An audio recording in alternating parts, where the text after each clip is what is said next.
Okay అండి. దేవునామాని మహిమ కలుగును గాక. ప్రభువైన యేసుక్రీస్తు నామములో మీ అందరికీ శుభాభివందనములు. సో, మనము నాయకత్వంలోకి పెద్దలకు ఉండాల్సినటువంటి అర్హతల గురించి నేర్చుకుంటున్నాం. 4 పాయింట్‌లో ఉన్నాం. నాయకత్వంలో 4 పాయింట్. పెద్దలకు ఉండాల్సినటువంటి అర్హతలు. చాలా మందికి ఉండేటువంటి ప్రశ్న, అసలు ఎవరిని పెద్దలుగా నియమించాలి? అర్హతలేంటి? ఒక సంఘానికి నాయకులుగా ఉండేటువంటి విషయంలో ఎవరికి ఎలాంటి అర్హతలున్న వారిని మనం పెద్దలుగా నియమించాలి అనే విషయాలు మనం చూస్తా ఉన్నాం.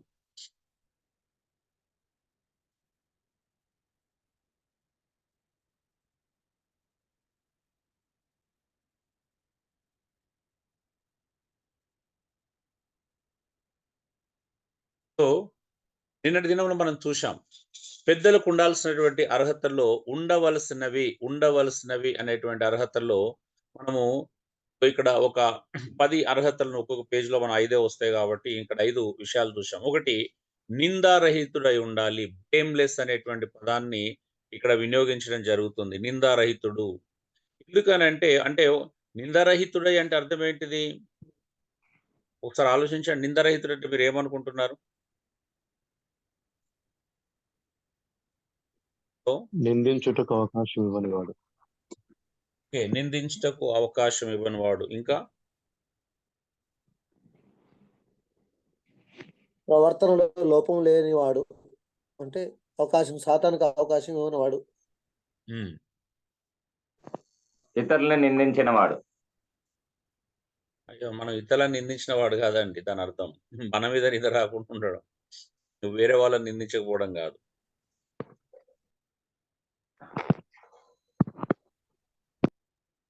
అంటే మన మీద నిందారహితుడు అంటే అర్థం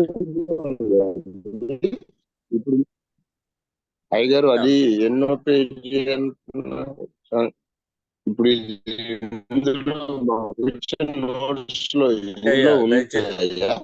దయచేసి మీరు మ్యూట్ చేసుకోండి. మీ సిగ్నల్ సరిగా లేదు. ఇదంతా రికార్డ్ లో డిస్టర్బెన్స్ గా ఉంటదండి. ఓకే. మీకు నోట్స్ లో అంతా ఉంటదండి. క్రమంగా ఉంటుంది. ఈ పాయింట్స్ అందులో ఒక్కొక్కటి మెన్షన్ చేయలేదు. మీకు బ్రాకెట్స్ ఉంటాయి చూడండి. ఆ బ్రాకెట్లలో రాసుకోవాలి. ఖాళీలు ఉంటాయి అక్కడ ఆ ప్లేస్ లో. నోట్స్ లో ఖాళీలు వచ్చినాయి చూడండి. ఈ టాపిక్ దగ్గర నోట్స్ ఫాలో అవుతున్నారు అందరు? ఒకసారి చూడండి. 41 పేజ్ అండి. అన్న ఫిఫ్త్ పాయింట్ 43లో ఉన్నారా 41లో ఉన్నారా డౌట్. 41లో అయితే ఖాళీలు లేవు, మరి డాష్ లైన్ లేవు.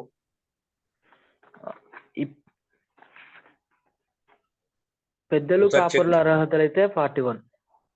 అక్కడ నుండి ముందుకు రండి. ఇక్కడ మ్యాటర్ ఉంటది కదా. 41లో మ్యాటర్ తర్వాత మీకు బ్రాకెట్స్ వస్తాయి. చాలా ఇన్ఫర్మేషన్ ఉంటుంది. ఇన్ఫర్మేషన్ తర్వాత అదంతా నిన్న 43లో అయితే డైరెక్ట్ డాష్ లైన్ లేవండి. 43లో ఉన్నదన్న డాష్ లో 43 అన్న 43 రోజు పెద్దలు కాపరుల పాత్ర 43 పేజీ. 42లో ఖాళీ ఉంది, అక్కడ రాసుకోండి సరిపోద్ది.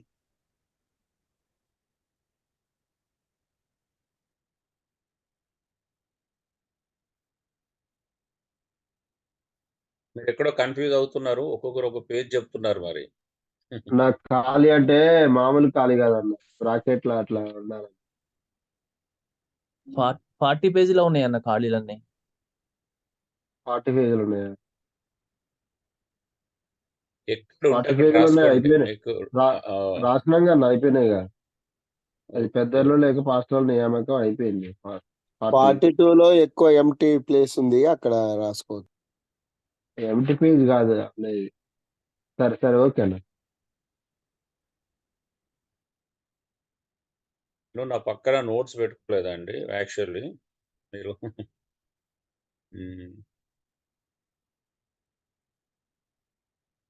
అంటే యాక్చువల్గా ఉండవలసినవని బ్రాకెట్ ఏమి వేయలేదన్న, డాష్ లో ఇవ్వలేదు. కంటిన్యూషన్ లో మీరు ఇస్తూ 41, 42 మామూలుగా ఇచ్చారు. తర్వాత డైరెక్ట్ 43లో పెద్దలు కాపర్ల పాత్ర అని ఉంది, అంతే. ఇక అవునవునవును, ఇదే కరెక్ట్. డాష్ ఏమి రాలేదన్న. అయ్యా మీరు పాత్రలోకి ఎందుకు వెళ్ళారండి? మనం అర్హతల్లో ఉన్నామండి. అందుకే అన్న అక్కడ డాష్ లో ఏమి ఇవ్వలేదు, కంటిన్యూషన్ మ్యాటర్ ఇచ్చారు, డాష్ లో ఇవ్వలేదు అంటున్నాం. ఓకే ఓకే ఆడ ఎంటీ పేజ్ వచ్చిందా కొద్దిగా? ఎస్ ఎంటీ పేజ్ లో ఉంది.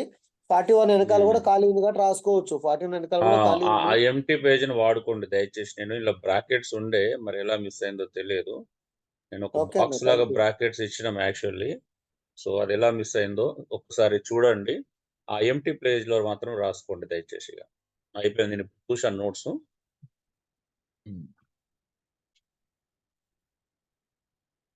బ్రాకెట్స్ మిస్ అయిన క్షమించాలని నేను ఉన్నాయి అనుకున్నాను. ఓకే, సో నిందరహితుడై ఉండాలి అంటే ఒకవేళ ఎవరైనా ఒక వ్యక్తి మీద నింద వేసినా కూడా అది అపనింద అని తేలాలి. అవునా? ఏమని అవునన్నా, తేలాలండి? అవును అపనింద అవును. అని తేలాలి. అపనింద అని ఒక నాయకుని మీద ఎవరైనా నింద మోపిరు, సరైన డబ్బు పిచ్చోడు అన్నాడు అనుకోండి, ఇప్పుడు ఏం కావాలి? అది నిజం కావాలా, అబద్ధం కావాలా? అది అబద్ధం అని తేలాలి. అబద్ధమని తేలాలి, అప్పుడు నిందారహితుడు. అబద్ధం అని తేలాలి. అవునా? సో ఇప్పుడు నిందారహితుడై ఉండవలెను. చూడండి కొన్నిసార్లు ఎలా ఉంటుంది అని అంటే పరిస్థితి, ఫర్ ఎగ్జాంపుల్ అపవాదికి నిందించుటకు అవకాశం ఇవ్వకుండా ఫస్ట్ ప్రవర్తించాలి. ఫస్ట్ థింగ్ ఏందంటే, ఎందుకు? అపవాది అనేవాడు ఏదో రకంగా మన సహోదరుల మీద, మన మీద నింద మోపడం అనేది వాని యొక్క ప్రత్యేకమైన టార్గెట్. అవునా? ప్రతి క్రైస్తవ విశ్వాసం మీద అపవాది ఏం చేస్తారంటే, వాని యొక్క టార్గెట్ ఏంది అంటే ఎలాగైనా నింద మోపాలని ప్రయత్నం చేస్తాడు. అవునా? మరి ప్రతి విశ్వాసం మీద టార్గెట్ అయినప్పుడు నాయకుల మీద టార్గెట్ ఎక్కువ ఉంటుందా, తక్కువ ఉంటుందా? అప్పుడు ఎక్కువ ఉంటుంది వానికి ఎక్కువ దృష్టి. ఉంటది. సో ఎందుకంటే నిందారహితుడుగా ఉండడం అనేది ఒక అద్భుతమైనటువంటి విషయం. ఇప్పుడు బయటికి మనం తప్పు చేస్తలేము అని అనుకోవచ్చు, కానీ ఎదుటి వ్యక్తికి నిందించే అవకాశం కూడా ఇవ్వకుండా బ్రతకడం అనేది ఇక్కడ చాలా ప్రధానమైనటువంటి విషయం. అవునా?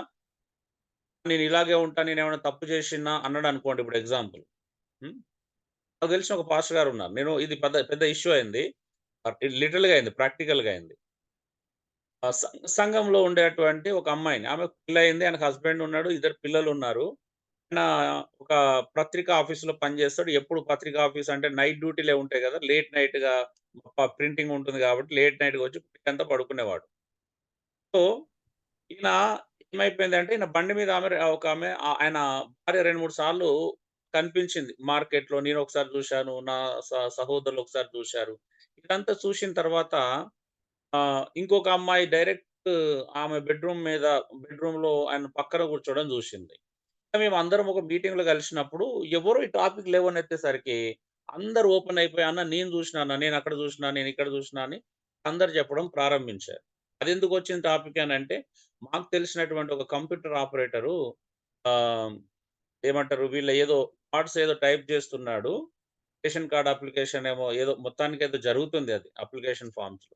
అందులో ఏముంది అంటే, ఈ సిస్టర్ పేరు ఉంది, వైఫ్ ఆఫ్ ఈయన పేరు వచ్చింది. మరి అది మిస్టేక్‌లో వచ్చిందేమో అని చెప్పేసి మేము స్టడీ చేస్తున్నాం, చూస్తా ఉంటే అదేంటి ఇలా వచ్చింది అని చెప్పగానే ఇక అందరూ చూసిన విషయాలన్నీ ఆడ ఓపెన్ అయిపోయారు. అందులో నేను కూడా చూశాను డైరెక్ట్‌గా.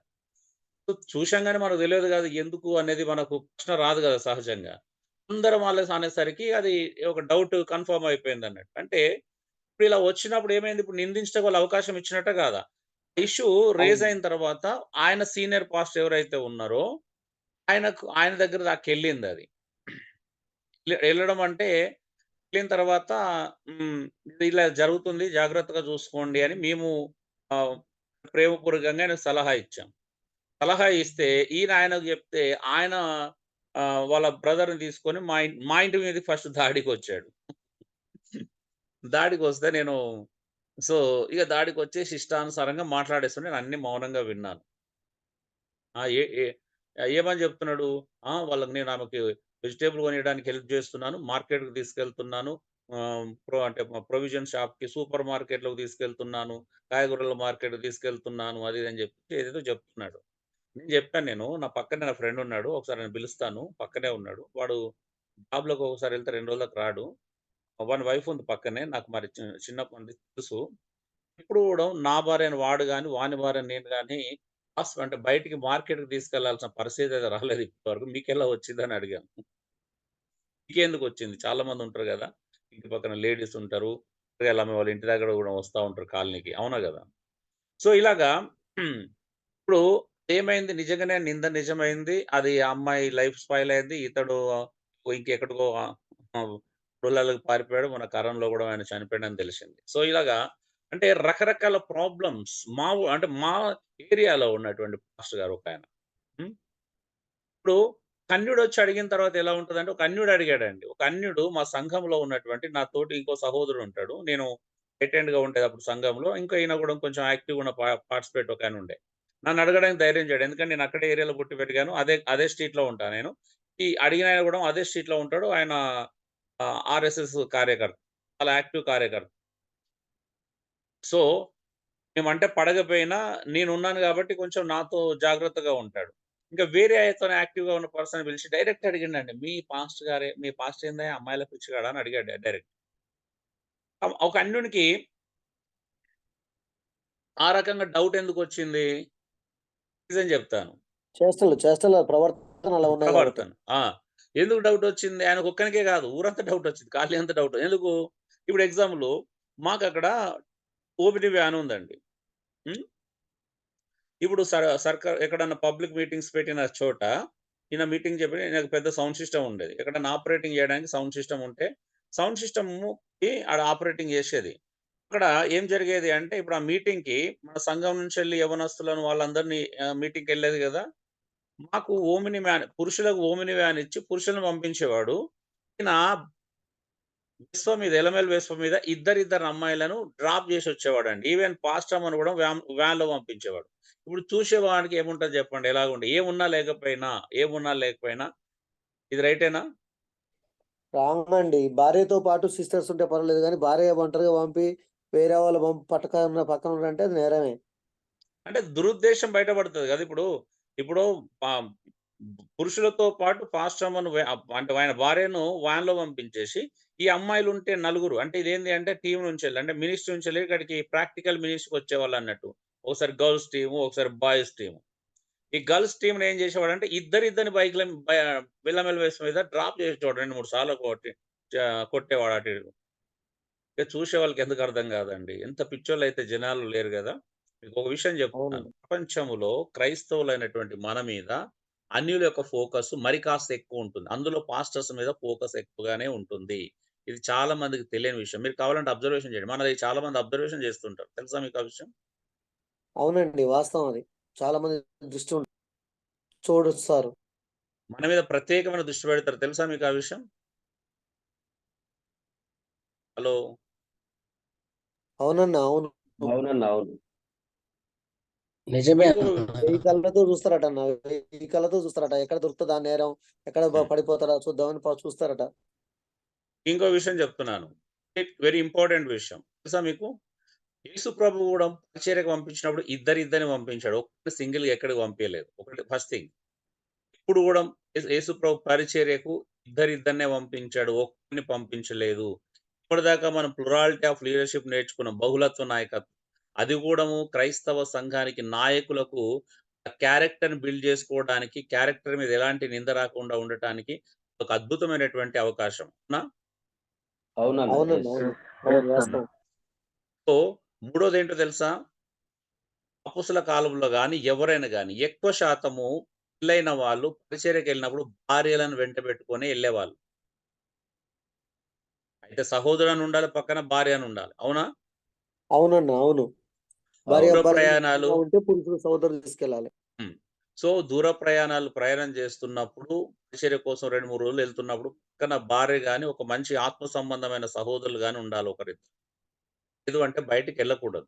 ఇక బాగా గుర్తుపెట్టుకోండి. ఇప్పటికి కూడా అండి మీరెవ్వరు నన్ను అడగండి. ఇక్కడ సురేష్ ఒకళ్ళు ఉంటే, నేను ఇన్ని సంవత్సరాలు ఇన్ని మిషనరీ జర్నీ చేశాను గానీ, సింగిల్‌గా ఎప్పుడు ఎళ్ళినా పక్కన నా భార్య ఉంటది. ఈవెన్ డబుల్ ఖర్చయినా పర్వాలేదు. డబుల్ అంటే ఒక ట్రావెలింగ్ ఎక్స్‌పెన్సెస్ ఎక్కువైనా గూడా, నేను ట్రావెలింగ్ కంటే గూడాము మన మీద ఒక అవకాశం ఇవ్వకుండా జాగ్రత్త పడతా ఉన్నాం. ఎందుకంటే మినిస్ట్రీకెళ్తే యవ్వనస్తులుంటారు, యవ్వనస్తురాళ్ళుంటారు. చాలా మంది ఇప్పుడు క్లాస్‌లకు అటెండ్ అయిన వాళ్ళందరూ గూడా యవ్వనస్తురాలుంటారు. సో, భయం ఉంటుంది. నా పక్కన భార్య ఉండటం ద్వారా గూడా అది ఎంతో సేఫ్టీగా ఉంటుంది. అన్ని రకాలుగా సేఫ్టీ. వాళ్ళు ఎవరు గూడా ఇష్టానుసారంగా ప్రవర్తించడానికి ఉండదు. ఆ! క్లోజ్ అవ్వడానికి ఎవరు ప్రయత్నం చేయరు. సో, నిందారహితులై ఉండడం అనేది ఒక అద్భుతమైనటువంటి విషయం అండి. ఈవెన్ వీళ్ళు యవ్వనస్తులను కూడా హెచ్చరిస్తాడు పౌలు తిమోతి రాసిన పత్రికలో. ఎప్పుడైనా యవ్వన కాలంలో వివాహమై భర్త చనిపోతేనంట ఆ యవ్వనస్తురాలంట విరోధికి నిందించడానికి అవకాశం ఇవ్వదంట. ఇప్పుడు అటు ఇటు తిరిగితే ఏమనుకుంటారండి? నిందించ విరోధికి అవకాశం ఇచ్చినట్టే కదా! అవును, తిరిగిపోతా అంటారు. తిరిగిపోతూ అంటే ఏమంటారు? ఇప్పుడు తిరుగుతేనే కదా నిందించ విరోధికి అవకాశం దొరికేది. అంటే అవునండి, మనకు అవును. నాకు క్యారెక్టర్ విషయంలో భయం లేదు. వాళ్ళనుకుంటే నాకేంది నేనైతే తప్పు చేయట్లేదు అనేది రాంగ్ అది. నువ్వు తప్పు చేసినా చేయకపోయినా ఇక్కడ ఉండాలి, అక్కడే ఉండాలి. ఎక్కడ ఉండకూడదు, అక్కడ ఉండకూడదు. అవునా? అవునండి. ఎస్. అవునండి, అవును. హ్మ్. కొంతమంది అవకాశం ఇవ్వద్దు పాస్టర్స్ అసలు. హ్మ్. కొంతమంది అమ్మాయిలు కంప్లెయింట్ చేశారు. ఏంటి అంటే తెలుసా? ఆళ్ళ పాస్టర్‌లు అర్ధరాత్రి ఫోన్ చేసి, "తిన్నావా? ఏం చేస్తున్నావు? బాగున్నావా?" ఇట్లా మాట్లాడతారంట. అది తెలిసిపోతది కదండీ! వే ఆఫ్ ఆ లాంగ్వేజ్ తెలవదా? అంత అవును. అమాయకులైతే అవునండి. లేరు గదా! తెలుస్తదండి. ఆ మాటలనే అర్థమైపోతది. నువ్వు ఈరోజు ఈ డ్రెస్ ఎందుకేసుకున్నావు? ఆ డ్రెస్ ఏసుకుంటే ఈ పిచ్చితనం దీన్నేమంటారు? ఇవైతే నాకు లిటరల్‌గా నా కళ్ళ ముందు విన్నాను. నేను చాలా సార్లు విన్నాను ఇవైతే. ఉన్నాడులెండి మాకొకాయన. హ్మ్. కాదండి. ఆ అమ్మాయిలతో చాట్ చేయటం ఏంటి? నాతో పాటు కార్‌లో వస్తున్నాడు పాస్టరు. డ్రైవ్ చేస్తున్నాడు. ఎప్పుడు 24 గంటలు ఫోన్‌లో ఉంటాడు. ఎప్పుడు చెవులకు హెడ్‌సెట్ ఉంటది. ఎప్పుడు ఇయర్ ఫోన్స్ ఉంటాయి. ఎప్పుడు మాట్లాడుతూనే ఉంటాడు. నేను రాత్రి పూట నిద్రపోతున్నాను. 12, 1 తర్వాత ఆయన ఊకే ఫోన్‌లోనే ఉంటాడు. జర్నీలో మినిస్ట్రీ వెళ్తున్నప్పుడు. నేను ఒకరోజు అడిగాను. నేనేమనుకున్నానంటే మామూలుగా పాస్టమ్మతోనే మాట్లాడుతున్నాడు అనుకున్నాను. తీరా ఇప్పుడు బయట పడిందేందంటే సంఘంలో ఉన్న అమ్మాయిలతో మాట్లాడుతున్నాడు. ఆళ్ళకి పెళ్లిళ్లయింది, భర్తలున్నారు. ఒకరోజు ఫుల్‌గా బయటపడింది. ప్రవీణ్ అన్న గూడా సాక్ష్యం. సో, బయటపడిన తర్వాత ఆ చర్చకొచ్చింది. నేననుకున్నాను ఏంటి నువ్వు అక్కతో మాట్లాడుతున్నా అనుకున్నా. ఇదేంటి అంటే ఇదేం బుద్ధి అనంటే, లేదు ఊరికే నిద్ర రాకుండా డ్రైవింగ్‌లో ఉన్నానుగా. అంటే నిద్ర రాకుండా ఉంటే అక్కతో మాట్లాడొచ్చు గదా! అంటే ఇగ అవునన్నా, అది అవును. ఆ! నువ్వు సాకు చెప్పినావు గానీ సాకు సూటబుల్‌గా లేదు. ఎందుకంటే తెలిసిపోయింది అది బయటపడింది. వాళ్ళనడిగితే సరే ఆమెతో గాకుండా మీకు ఇంకో అమ్మాయితోనని అనుమానం వచ్చింది. తీరా తెలిస్తే ఆ అమ్మాయి గూడా గాదు. ఇంకొక అమ్మాయితో మాట్లాడుతున్నా అర్థమైంది. అమ్మాయొచ్చి గొడవ పెట్టింది. ఇదాన్ని నేను చెప్పినానన్నా ఇదే మాట్లాడుతుందని జెప్పేసి వాళ్ళ ఫ్రెండ్ అన్నాడు. తిడతా ఉంది. ఇంకేం పోయిన కాలం బుద్ధి భార్య భర్త ఉండగానండి. పాస్టర్ గదండీ! ఏమన్నా అనుకుంటాడని. అరె! ఎంత పిచ్చి మాటలు మాట్లాడుతున్నావు. ఎవరు ఏమనుకుంటారని జూస్తావా నువ్వు? ఆ! ఏంటిది? ఏం టాకింగ్? ఏం నాన్‌సెన్స్ ఇదంతా అని జెప్పేసి. సో, ఇలాగా నిందించుటకు విరోధికి చాలా మంది అవకాశం ఇస్తున్నారు. అంటే మన క్యారెక్టర్ అనేది చాలా చాలా ప్రధానమైన విషయం. నీ పరిచర్య కంటే, నీ ప్రయాణాల కంటే, నీ ప్రసంగం కంటే గూడా నువ్వెంత నిందారహితుడిగా ఉంటున్నావు అనేది చాలా ప్రధానమైన విషయం. ఇప్పుడు నా దగ్గర కౌన్సెలింగ్‌కొస్తారు. చాలా మంది ఆడపిల్లలు వాళ్ళ కెరియర్ విషయంలో గావచ్చు, పర్సనల్ ప్రాబ్లమ్స్ విషయం. నా పక్కన నా భార్యను కూర్చోబెట్టుకుంటాను. ఈవెన్ నేను ఫోన్ మాట్లాడితే లేచి ఎళ్ళిపోనండి. ఎక్కడికి లేచి ఎళ్ళిపోను. హ్మ్. కొంతమంది ఫోన్ రాగానే ఎళ్ళిపోతారట. బయటికెళ్ళిపోయి మాట్లాడరు. అరె! ఎందుకు మాట్లాడాలా? నీ భార్య కంటే అంత సీక్రెట్ ఉంటదా? నీ భార్యకు తెలవనంత సీక్రెట్స్ ఏముంటాయి చెప్పండి. అవునా? ఉండకూడదు. రహస్య జీవితం ఉండకూడదు. హ్మ్. ఓపెన్‌గా ఉండాలి. క్రైస్తవులకు రహస్య జీవితం ఏంటి? ఏముంటాయి తెలవండి. భార్యకు తెలవని విషయాలు ఏముంటాయి చెప్పండి. హ్మ్.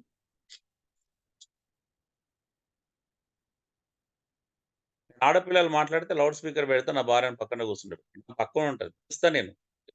ఇలా అంతసేపు మాట్లాడాల్సొస్తే. సో, నిందారహితుడై ఉండాలి. క్యారెక్టర్ ఎంత అద్భుతమైనది ఆలోచించండి. ఎంత ఉన్నతంగా ఉండాలి క్రైస్తవుని యొక్క నీ సేవకుని యొక్క క్యారెక్టర్.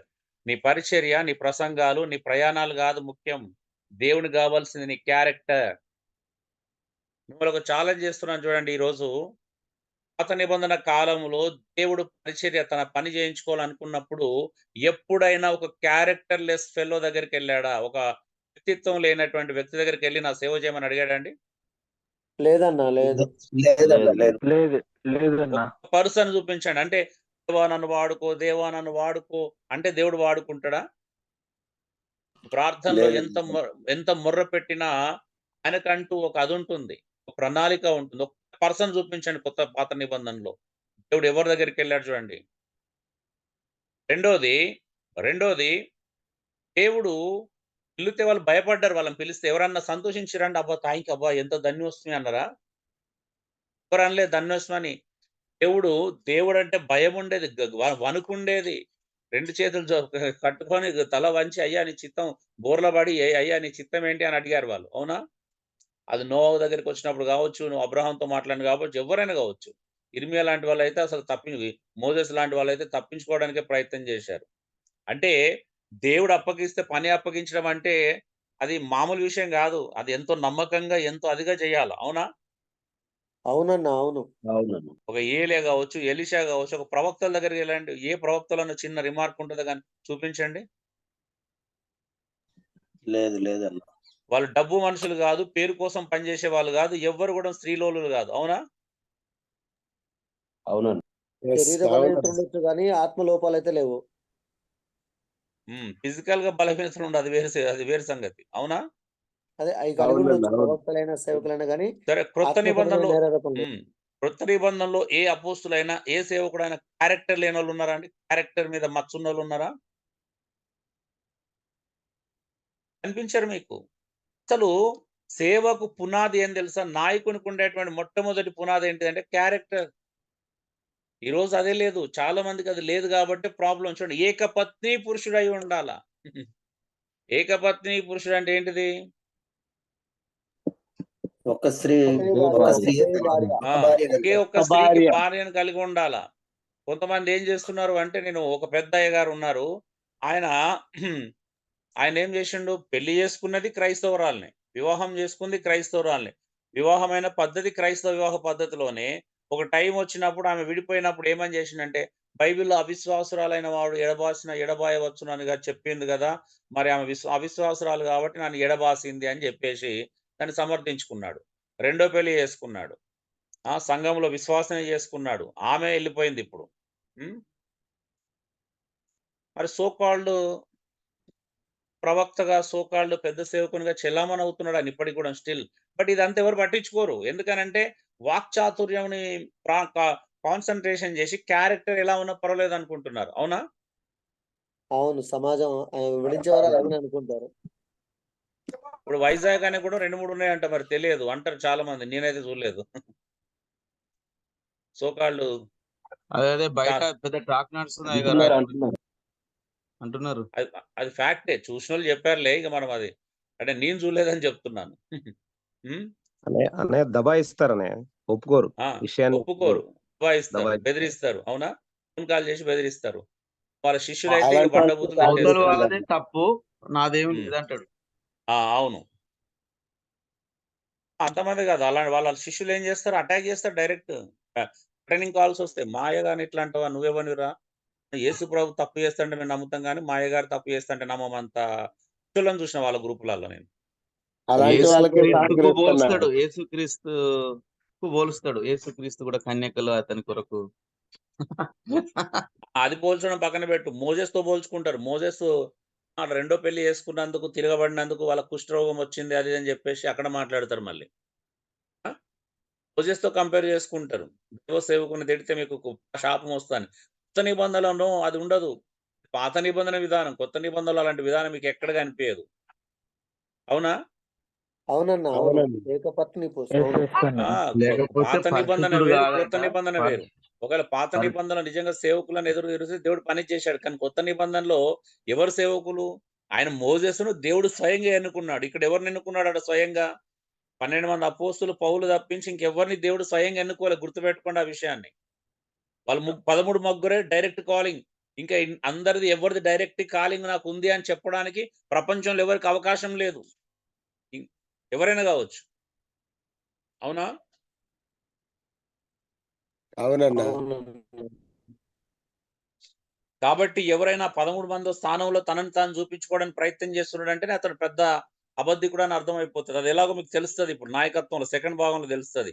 అపోస్తులు అనే టాపిక్ వచ్చినప్పుడు మీకు వెరీ క్రిస్టల్ క్లియర్‌గా అర్థమవుతది.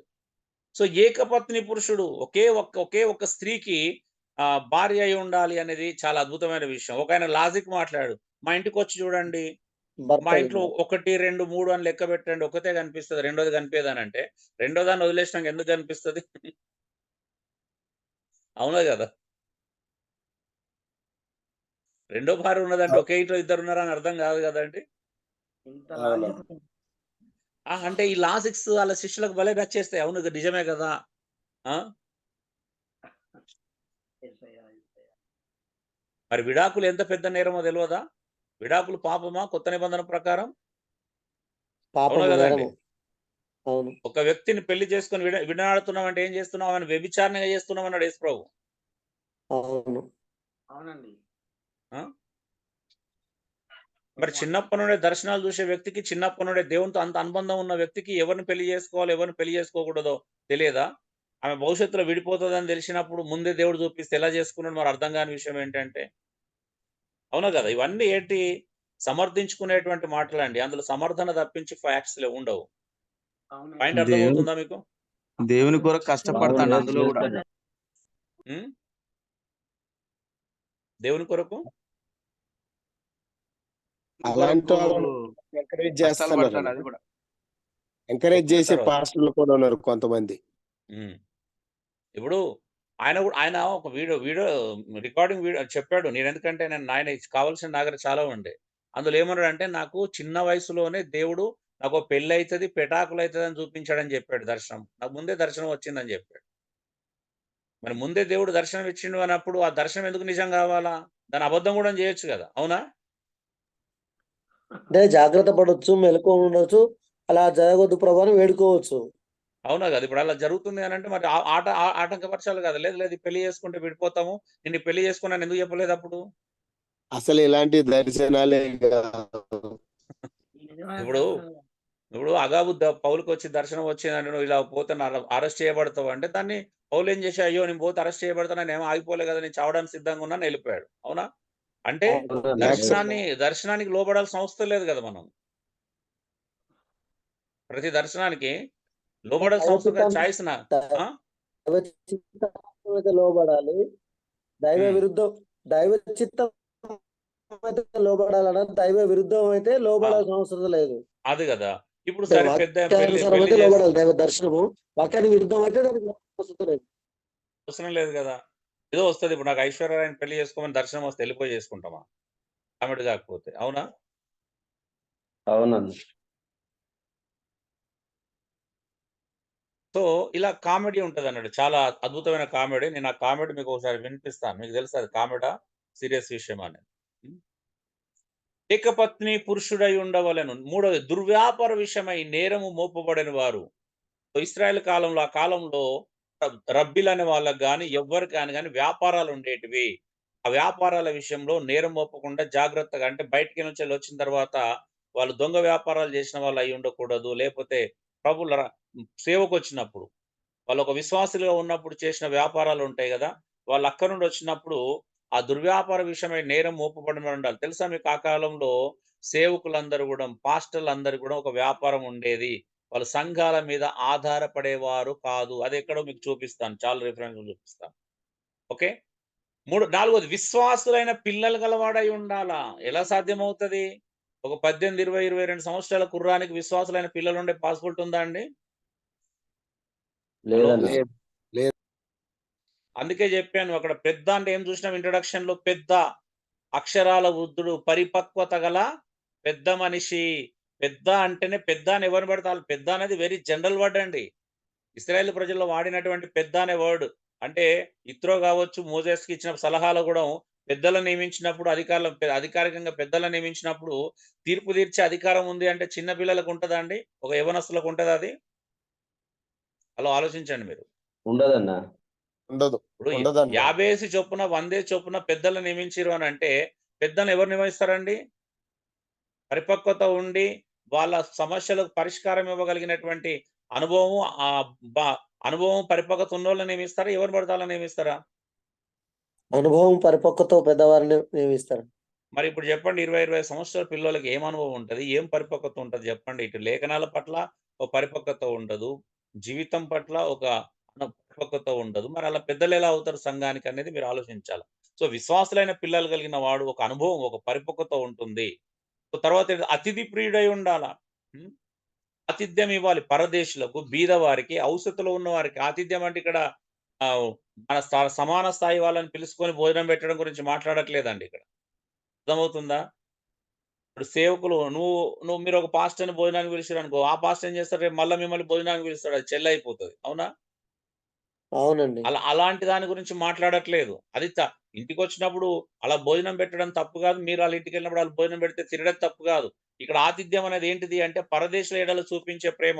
అతిథి ప్రియుడై ఉండాల. అంటే అతిథిని ఇంటికి ఆహ్వానించగలిగి, ఇంట్లో భోజనం పెట్టగలిగిన కెపాసిటీలో పెద్దలుండాలి, సంఘ పెద్దలు. మీరు పేతురు గురించి ఆలోచన చేస్తే షాక్ అవుతారు తెలుసా? పేతురు ఆతిథ్యం చేయడంలో చాలా టాప్ అంట. అంటే ఇంటికి అనేకులను పిలుసుకొని భోజనం పెట్టి బోధ చేసి పంపించేవాళ్ళంట ఆళ్ళ అవసరతను బట్టి. మా ఇంట్లో అదే జరుగుతది రెగ్యులర్‌గా. వచ్చినప్పుడల్లా 10, 15 మందుంటారు. వారం 10 రోజులుంటారు. వాళ్ళకి భోజనం పెట్టి బోధ చేసి పంపిస్తాం. అంటే 2 రకాలుగా ఉంది. ఒకటి బీద వాళ్ళకి ఆ! రెండోది ఇట్లా పరిచర్య ధర్మం నిమిత్తం చేసేటువంటి ఆతిథ్యం. అవునా? 2 రకాలుగా మనం సంఘానికి ఆతిథ్యం ఇవ్వగలుగుతామండి. సో, ఇలాగా సజ్జన ప్రియుడు, మంచివారిని కదా! మంచివారిని ప్రేమించేవాడై ఉండాలా. ఈరోజు మంచివారిని ఎవరు ప్రేమించట్లేదు. డబ్బులిచ్చేవాడినే ప్రేమిస్తున్నారు. ఆ! నేనొక విషయం చెప్తున్నాను. మాకు స్థానిక సంఘంలో ఆహ్, ఏమంటారు వద్యారము, వెంకటరాజుపల్లె ఏదో ఇట్లా డిఫరెంట్ వేములవాడ సైడ్ అట్లా చాలా ఊర్లుంటాయి. అక్కడ నుండి మాకు సంఘానికి వస్తుండేవాళ్ళు. అంటే స్థానిక లోకల్‌కి సిటీకొస్తుండేవాళ్ళు. పేదలండి. అమాయకులు పాపం వాళ్ళకేదో ఆటో నడుపుకునేవాళ్ళు అలాంటి వాళ్ళుంటారు. డబ్బులు లేని వాళ్ళు. వాళ్ళు పాపం ఉదయం వస్తారండి. మాకు ఫెలోషిపు 9:00కి 8:30కే వస్తేవాళ్ళు వాళ్ళు. 8:30కే ఉండేవాళ్ళు. మాదెట్లుంటుండంటే కింద పాస్టర్ రెంట్ ఉంటుండే పైన రేకుల షెడ్డేసుకొని పైన ఫెలోషిప్ జరిగేది. పాపం వాళ్ళు గేట్ దగ్గర ఎంటర్ అయ్యి ఎంత ప్రయత్నం చేసినా గూడా పాస్టర్ గారిని మాట్లాడాలి, ఆయనకి ఎదురుగా పోవాలా, వాళ్ళతో మాట్లాడాలని ఎంత ట్రై చేసినా కూడాము ఆహ్, అస్సలు వాళ్ళు ఏదో బిజీగా ఉన్నట్టు అటు ఇటు లోపలికి బయటికి తిరిగారు. ఎందుకంటే నేను అక్కడే ఉండేవాడిని. 7 గంటలకే వచ్చి సౌండ్ సిస్టమ్ ఆపరేట్ చేసేది నేనే. అందరూ ఎళ్ళిపోయిన తర్వాత చివరికెళ్ళిపోయేది నేనే. నేను అవన్నీ గమనిస్తుండేవాడిని. వీళ్ళు పాపం ఏం చేయలేక పైకొచ్చి కూర్చునేవాళ్ళు. నేను అమ్మ బాగున్నారని పలకరించుకుంటూ నేను సౌండ్ సిస్టమ్ అన్నీ అరేంజ్ చేసేవాడిని. ఈయన వచ్చి వాళ్ళ ఎదురుంగొచ్చి "అయ్యగారు వందనాలు" అని చెప్తే కూడా గంభీరంగా ఏదో బిజీగా తల ఇట్లా అనుకుంటూ ఎళ్ళిపోయేవాడు. అదే ఒక డబ్బున్నోడు ఒక బ్యాంక్ ఎంప్లాయీ వచ్చిండనుకో, ఒక టీచర్ గవర్నమెంట్ టీచర్ ఎదురుంగా ఎళ్తాడు. గేట్ శబ్దం కాగానే చూస్తాడు. ఆ కారు, బైక్ శబ్దం ఏదో వస్తది కదా! అది గుర్తుపట్టి కిందికి దిగుతాడండి. పైకొచ్చినోడు కిందికి దిగి రండి బ్రదర్" అని వాళ్ళకి వెల్కమ్ చెప్తాడు. అంటే అది ఎంత తెలిసిపోతుండే నాకెంత డ్రామాటిక్ డబ్బులున్నోళ్ళని ఎలా చూస్తున్నారు, పేదవాళ్ళని ఎలా చూస్తున్నారు. సజ్జన ప్రియుడై ఉండాలి. హ్మ్. ఇగో ఇలాంటి బీద వాళ్ళని అతిథి ప్రియుడై ఉండాల. నాకు చాలా సార్లు అనిపించేది పాపం. ఫెలోషిప్ అయిపోయిన తర్వాత కూడా ఆయనతో మాట్లాడడానికి మధ్యాహ్నం వరకు ఉండేవాళ్ళండి. కింద ఈయన ఈ డబ్బులున్నోళ్ళను, మరి టీచర్‌లను ఇంటికి తీసుకొచ్చి, కిందికి తీసుకొచ్చి, "రండి అంకుల్ ఈరోజు పాస్టమ్మ చాలా మంచి మటన్ కర్రీ చేసింది, ఆ కర్రీ చేసింది. రండి తింటూ రండి" అని బ్రతిమలాడి మరి కిందికెళ్ళి తీసుకొస్తాడు. పాపం వీళ్ళు బిక్కుబిక్కుమంటాళ్ళు అక్కడే. నేను ఎందుకంటే సౌండ్ సిస్టమ్ సర్దుకునేవాడిని గదా! అన్ని ప్యాక్ చేసేవాడిని. అలా ప్యాక్ చేసేసరికి వీళ్ళు ఇంకా అక్కడే పాపం అమాయకంగా కూర్చునేవాళ్ళండి. అతిథి ప్రియత్వం ఎవరికివ్వాలండి? ఈళ్ళు బాగా పేదలకు, ఆ! అనాథలకు.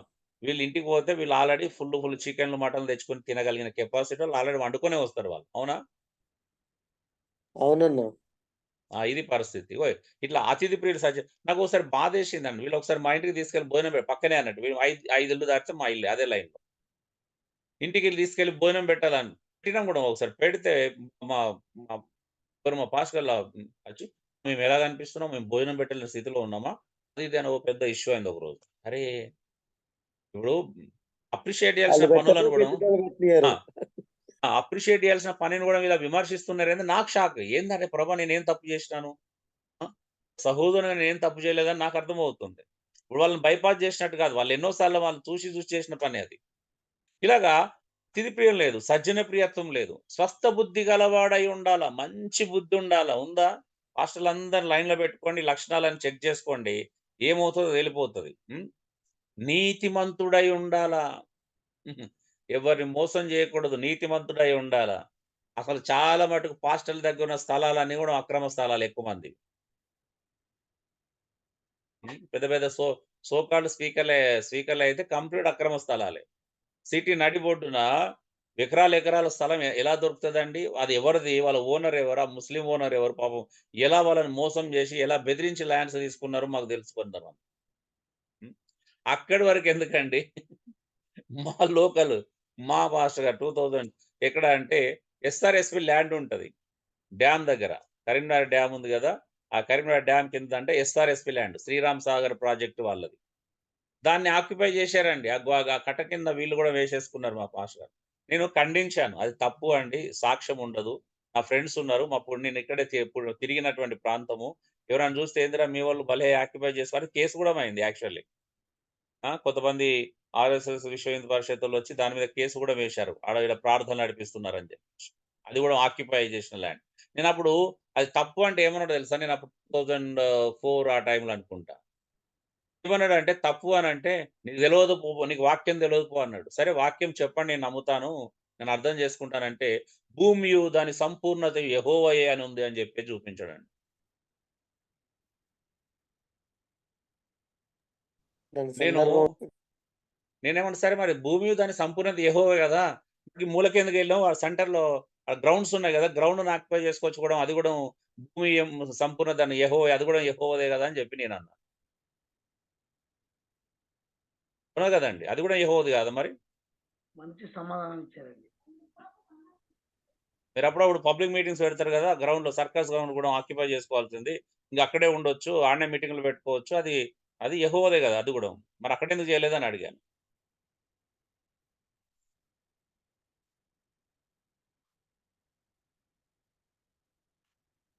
అంటే ప్రతి లేఖనాన్ని ఎలా మిస్‌యూజ్ చేస్తారండి? మరి సెంటర్ గదా!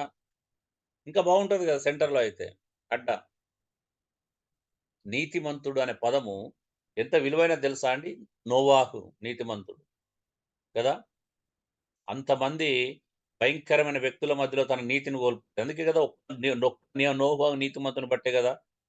వాళ్ళని కాపాడింది. ఓడ నిర్మించుకుని ఏర్పాటు చేసింది. అవునా గదండీ! దేవుని దృష్టిలో మొత్తం ప్రపంచాన్ని సర్వనాశనం చేయాలనుకున్నాడు. కానీ నోవాహు అనే నీతిమంతుని చూసి ఒక్క వ్యక్తిని వాళ్ళ కుటుంబ సభ్యులను రక్షించాలని దేవుడు సంకల్పించాడు. నిజమే గదా! ఎస్. అవునండి. లోతుని తీసుకోండి. సొదొమ గొమొర్రా పట్టణాలు సర్వనాశనం చేయాలనుకున్నాడు. ఇప్పుడు అబ్రాహాంతో మాట్లాడుతున్నాడు. అబ్రాహాము తెలుసు సొదొమ గొమొర్రా పట్టణాలు నాశనం చేస్తాడని దేవుడు వచ్చినని చెప్పడానికి వచ్చాడు. నీకు దాచట్లేదు. దాచి నీకు చెప్పకుండా నేనేం చేయలేను. చెప్తున్నప్పుడు అబ్రాహాం కొంచెం ధైర్యం చేసుకుంటూ ఒకవేళ 50 మంది నీతిమంతులు ఉంటే ఏం చేయవు కదయ్యా దేవా అని చెప్పేసి అలా అడుగుతూ చివరికి 10 మంది ఉంటే ఏం చేయకంటే 10 మంది కూడా లేరు. అవునా? అప్పుడు దేవుడు ఏం అవునండి. చేశాడు? లోతును తన కుటుంబ సభ్యులను బయటికి రప్పించేసి సర్వనాశనం చేసేసాడు. సో, నీతిమంతులను దేవుడు కాపాడుతాడు. నీతిమంతుడు ఈరోజు నిజంగా సేవకుడు అనేవాడు నీతిమంతుడై ఉండాల. హ్మ్.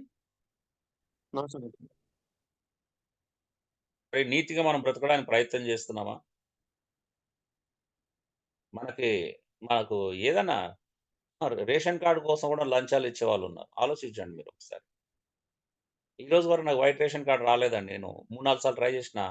నాకు రాజకీయ నాయకుల దగ్గరికెళ్ళి బ్రతిమలాడుకొని రూ. 10 ఇచ్చి తీసుకోవడం అలవాటు లేదు. ఇప్పుడు తీసుకోలా. మొన్న కూడా అప్లై చేయమంటే చేశాం గానీ వస్తే రానిలే వదిలేసినాం. దానికోసం ప్రయత్నం చేయలే. సో, ఏదైనా గావచ్చు. ఉంటే ఉంటది లేకపోతే లేదు. చస్తామా? దేవుడున్నాడు. అంత పెద్ద దేవుడిని పెట్టుకొని నాకేం భయమండి. హ్మ్. మా అబ్బాయికి ప్రాబ్లమ్ అయినప్పుడు వైట్ రేషన్ కార్డ్ ఉంటే మేము ట్రీట్మెంట్ ఇక్కడ ఫ్రీగా అయితుండే, అక్కడ ఫ్రీ అయితుండే చాలా మంది అన్నారు. లేదు నిజంగానే. అలా అని చెప్పేసి ఇప్పుడు చెప్పాను గదా! సమ్ లాక్స్ అంటే ఊహించినటువంటి అవసరతలన్నీ తీర్చేసాడాయన. ఉంటేనే పనైతది అంటే అది ఉన్నోళ్ళకి గూడా గాలే కొన్ని పనులు. నేననుకున్నాను గవర్నమెంట్ నుంచి అదొస్తది, ఇదొస్తది అంటే నేను సీఎం ఫండ్ ఎప్పుడు అప్లై చేయలేదు. ఫ్రెండ్ ఒకాయన మాత్రం బలవంతం చేసి పీఎం ఫండ్ అప్లై చేస్తే నేను ప్రభువుని వేడుకున్నాను. ప్రభా! నీ చిత్తం లేకుండా, నీ నామానికి అవమానం కలిగించే ఏది నా జీవితంలో ఒక రూపాయి కూడా రావద్దు. నా ఫ్రెండ్స్ నేను నొప్పించలేను. వాళ్ళు నన్ను మూర్ఖుడు అనుకుంటారు ఇప్పుడు అలాంటి పరిస్థితుల్లో. వాళ్ళు ప్రయత్నం చేసినా ప్రభా! నీ చిత్తం లేకుండా జరగకూడదు అని ప్రార్థన చేసుకున్నాను. మధ్యప్రదేశ్ పాడర్ హాస్పిటల్‌లో అందరూ షాక్ అయ్యారు. ఏంటో తెలుసా? నాకు పీఎం ఫండ్ రిలీజ్ అయిందండి. వాళ్ళకి ఎప్పుడు కూడా ₹1,50,000 కంటే ఫైనల్‌గా ₹150,000 కంటే ఎక్కువ రిలీజ్ కాలేదండి. నాకు 3,00,000 రిలీజ్ అయింది మొదటి విషయం. రెండోది ఏంటో తెలుసా? నేను ప్రార్థన చేసుకున్నాను. ఆ 3,00,000లో రూపాయి కూడా పీఎం ఫండ్ నుంచెళ్ళి వాడుకోక ముందే మేము బయటకొచ్చేసినాం డిశ్చార్జ్. సర్జరీ అయిపోయింది. పోస్ట్ కీమోస్ కూడా చేసుకొని బయటకొచ్చేసినాం. పీఎం ఫండ్‌లోకెళ్ళి ఒక్క రూపాయి కూడా వాడుకోలా. సో, నీతిమంతుడై ఉండాలి. పవిత్రుడై ఉండాలా. ఈరోజు ఉన్నారా? పవిత్రత. ఆడపిల్లలతో చాటింగులు, ఇకలు, పక్కపక్కలు చాలా మంది ఉన్నారు ఇప్పుడు. కొంతమంది ఆడపిల్లలు అనగానే మెలికలు తిరిగిపోతారు పాస్టర్లు గూడా. అవునా? హలో!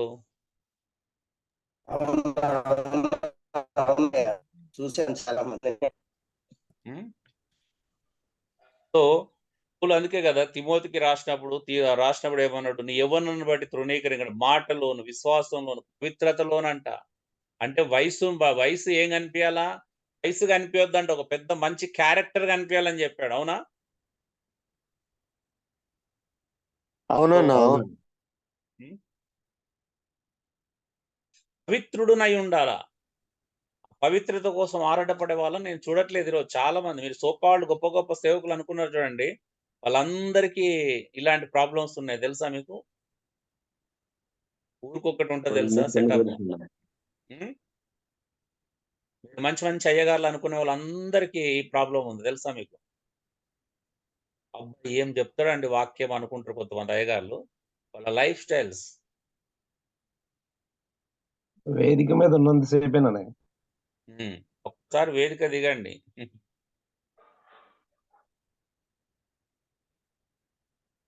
రెండోది ఆశా నిగ్రహం కలిగిన వాడై ఉండాలి. ఎక్కడుందండి సెల్ఫ్ కంట్రోల్? ఏ విషయంలో సెల్ఫ్ కంట్రోల్ ఉంది చెప్పండి? డబ్బు విషయంలో చాలా మంది సెల్ఫ్ కంట్రోల్ లేదు. ఏ విషయంలో సెల్ఫ్ కంట్రోల్ ఉంది చూడండి? ఇలా ముందు కనిపించిందంతా కావాలనుకుంటున్నారు. అవునా? ఆశా నిగ్రహం లేదు. సెల్ఫ్ కంట్రోల్ లేదు. అవునన్న అవును.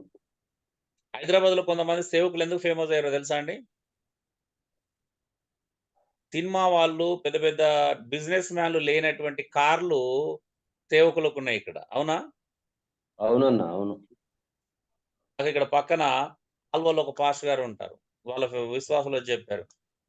750 350 తర్వాత 550 సీసీ వచ్చింది కదా! బుల్లెట్‌లో, రాయల్ ఎన్‌ఫీల్డ్‌లో. 5 రిలీజ్ అయినాయండి హైదరాబాద్‌లో. 5 రిలీజ్ అయితే 5 బుకింగ్‌లో ఒకటి ఈ పాస్టర్ గారిది. ఎంత ఆరాట పడతారో గదా! అసలు ఏం చూపిస్తాం మనం సంఘానికి మాదిరి అవునండి? సో, పాస్టర్‌ల దగ్గర వాల్యూ ఖరీదైన పెద్ద పెద్ద వస్తువులు ఆ!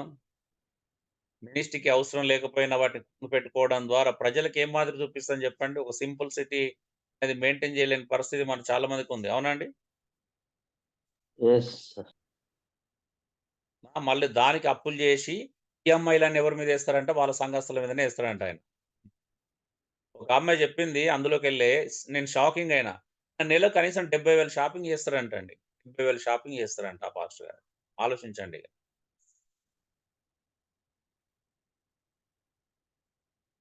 డియర్ బ్రదర్స్ ఇంతమందికి మనం హెల్ప్ చేయొచ్చు. సంఘంలో పేదవాళ్ళకి. అది ఏంటంటే మేము ఆలోచిస్తామండి. ఇంతవరకు నా పిల్లల్ని తీసుకొని నేను బయటకెళ్ళి బిర్యానీ కూడా తినలేదు.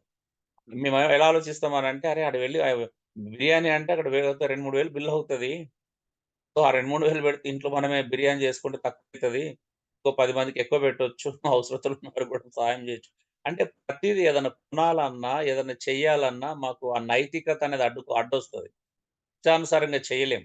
కూడా అవసరతలుంటాయి. అలా అని చెప్పేసి ఇప్పుడు నాకు పరిచర్య అవసరతలే చాలా ఉంటాయి. హ్మ్. అనుకుంటాం అంటే అరే! పాటలు చేసేదుంది. ఇటు పుస్తకాలు పబ్లిష్ చేయాలా, ఇటు ట్రావెలింగ్ చేయాలా, సంఘంలో ఉన్న వాళ్ళకి మళ్ళీ అవసరతలున్న హెల్ప్ చేయాలా, ఇటు నేను పర్సనల్‌గా మళ్ళీ ఆధ్యాత్మికంగా వర్ధిల్లడానికి బుక్స్ యొక్క అవసరత ఉంటది. ఇది అవసరత ఉంటది. ఇవన్నీ గుర్తొస్తాయి మాకు ఏదైనా చేయాలనుకుంటే. హ్మ్. సో, మళ్ళీ ఏదన్నా ప్రాబ్లమ్ ఇప్పుడు మొబైల్ కావచ్చు, ల్యాప్‌టాప్ నాకు మినిస్ట్రీలో చాలా అవసరం. ఇప్పుడు 5, 6 సంవత్సరాలు ముసలి అయితున్నాయి. ఇప్పుడు ఈ ముందే జాగ్రత్త భయముంటది. ఓకే. రూపాయి మళ్ళా పోగు చేసుకుంటే మళ్ళా 3 నెలలకు, 2 నెలలకి కుప్పకూలుతది. సో, దాని పరిస్థితి ఏంటప్పుడు? ఇది లేకపోతే మళ్ళా ఒక్క రోజు కూడా మన క్లాసు డిస్టర్బెన్స్ అయితది. అవునా? యెస్. అవునన్న. సో, ఇట్లా మేము ప్రతీది ఆచితూచి నాకు సంఘంలో గూడా రఘు లాంటి వాళ్ళు ఒప్పుకోగలుగుతారు. హెచ్ఎస్‌బీసీలో జాబ్ చేస్తాడు. లక్షలో జీతం ఉంటది.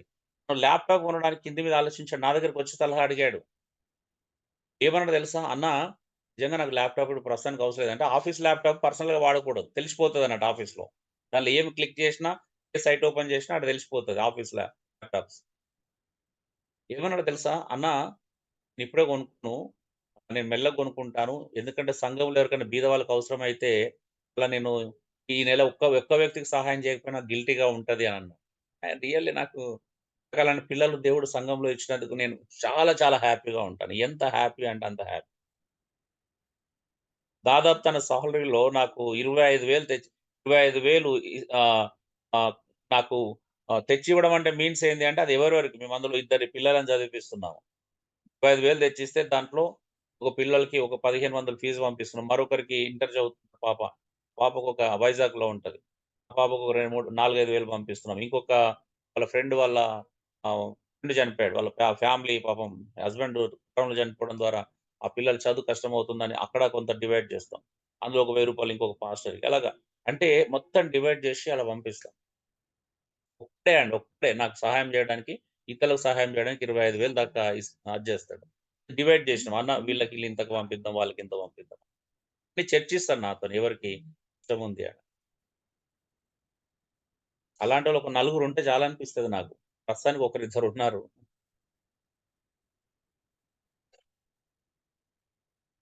సో, ఏం చేస్తున్నాం ఆలోచించండి. ఈ లక్షణాలు చూసాం ఉండాల్సినవి. ఉండకూడనివేంటి తెలుసా? డిసోబీడియన్స్. ఒక్క మాట చాలండి. ఎంతమంది లేఖనానికి విధేయత చూపిస్తున్నారంటే చెప్పండి ఇప్పుడు? ఎంతమంది మనం అవిధేయత చూపిస్తున్నాం చెప్పండి? శిక్షలను చేయమంటే చెయ్యము. నిన్నువల్ల నీ పొరుగువాని ప్రేమించమంటే ప్రేమించం. అవునా? సంఘాన్ని సరిగా కాయమంటే కాయము. ఎన్ని అవిధేయతలు ప్రతి చోట మీరు చెప్పండి. మీరు చూపించే ప్రతి లేఖనం మీరు ఒక్కటన్నా ధైర్యంగా చెప్పగలుగుతారా అండి? ఇగో ఈ లేఖనాన్ని నేను తూచా తప్పకుండా పాటిస్తున్నాను చూపించే ఒక 2 లేఖనాలు మనలో ఎవరైనా చెప్పగలుగుతామా? హలో! డియర్ బ్రదర్స్ ప్రయత్నంలో ఉన్నాం అన్న. ప్రయత్నంలో ఉన్నాం. సక్సెస్ కాలేదు కానీ ప్రయత్నంలో ఉన్నాం. ఎందుకు ఆ మాట అంత ధైర్యంగా చెప్తున్నానో తెలుసా అండి? బైబిల్ ఒక్క లేఖనం పాటిస్తే మిగతా అన్నిటికి మనం తెలియకుండానే విధేయత చూపిస్తాం. తెలుసా? ఎస్ ఎస్ ఎందుకంటే ఒకదానికొకటి సంబంధం ఉంటది. ఇంకేముండకూడదంట స్వేచ్ఛాపరుడు ఉండకూడదు. నా ఇష్టం. నాకు నచ్చినట్టు చేస్తా నీకు నచ్చుతుండు లేకపోతే లేదు. కదా! చాలా మంది అలాగే ఉన్నారు కదా! ఏదైతే ఉండకూడదో అదుంది. స్వేచ్ఛాపరుడు. హ్మ్. మీరు పెద్ద పెద్ద సోకాళ్ళ అందరూ స్వేచ్ఛాపరులే. వాళ్ళకి నచ్చినట్టు ఉంటారు. అవునా? పక్కల గురించి అనే ముక్కోపి కాకూడదు. హ్మ్. ఎస్ అనే భార్యతో కూడా అనకూడదు అలాగా. నా ఇష్టం నేను నచ్చినట్టు చేస్తానని. అది కూడా మనం అనకూడదు కదా అప్పుడు. సో, భార్యతోనేంటిదంటే నా ఇష్టం ఉన్నట్టు తను చేస్తాను గాదు. ఏం చెప్పాలా? ఒప్పించాలి ఫస్ట్. అమ్మా ఇగో ఇది నేను లేఖనాన్ని ఫాలో అవుతున్నాను. నీకిష్టం లేదా? ఓకే. నీకిష్టం లేకపోయినా నువ్వు దీన్ని అంగీకరించాల్సొస్తది. ఒప్పుకొని తీరాల్సొస్తది. ఎందుకంటే అది నీ మాట గాదు, నా మాట గాదు. దేవుని మాట గాబట్టి లోబడాల్సొస్తది. నీకు ఇబ్బందికరంగా ఉన్నా, నొప్పికరంగా ఉన్నా నేనైతే ఇక్కడ లోబడి తీరాల్సిందే అని చెప్పగలగాలి. అవునా? అప్పుడు దాన్ని స్వేచ్ఛానుసారం అన్నది. అంటే వాక్యానికి విరుద్ధంగా జీవించడం ఇక్కడ స్వేచ్ఛానుసారం. వాక్యాన్ని ఫాలో అవ్వడం స్వేచ్ఛానుసారం ఎప్పుడు గూడా కాదు అది. అది నా స్వేచ్ఛ గాదు గదా! యాహ్! అవును. అవునండి. ముక్కోపి గాకూడదు. చాలా మంది తెలుసు గదా! హాస్టల్‌లో ఎలా ఉంటారో. అవునా? అసలు కోపం అంటే తెలవదు గదా! చాలా మందికి. అసలుకే తెలియదన్నా. హ్మ్.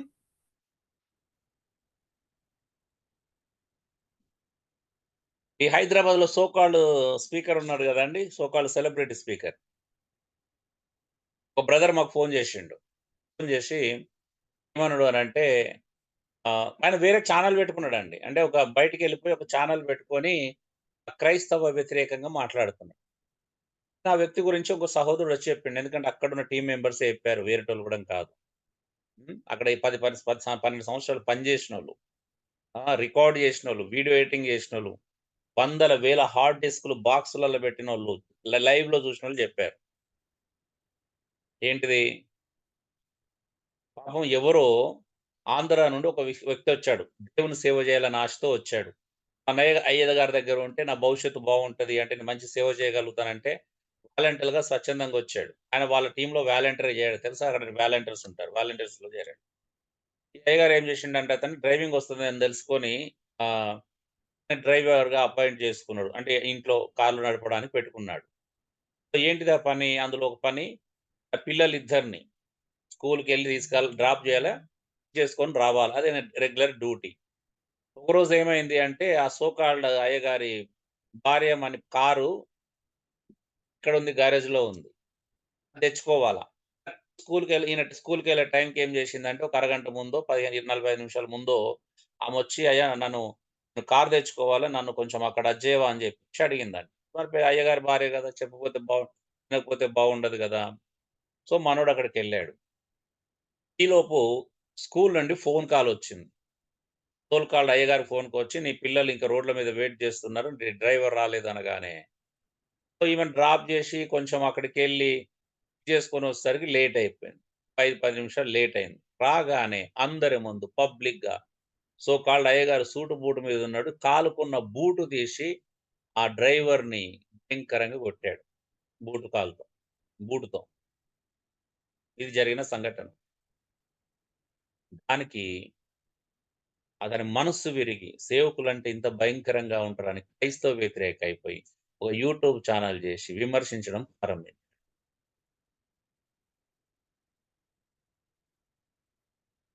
ఒక సేవకుడు నిజంగా ఇలా ప్రవర్తిస్తారా అండి? నిజమైన సేవకుడు అయితే చెప్పాలి దయచేసి.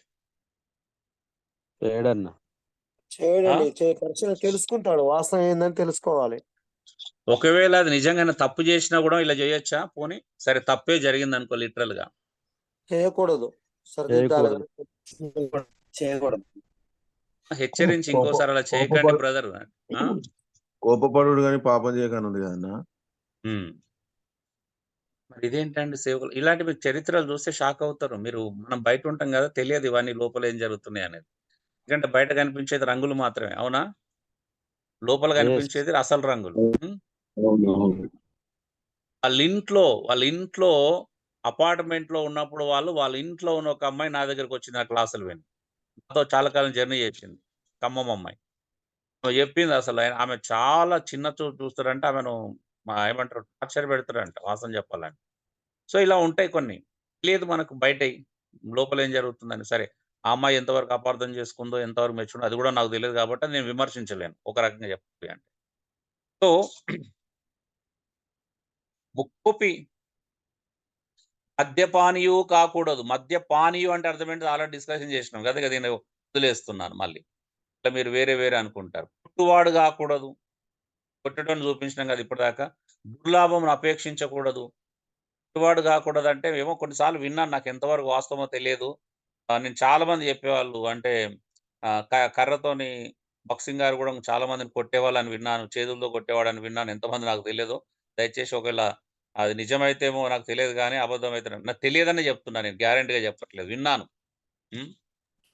చాలా మంది సేవకులు తమ కింద ఉన్న వాళ్ళు. హలో, అవునన్నా.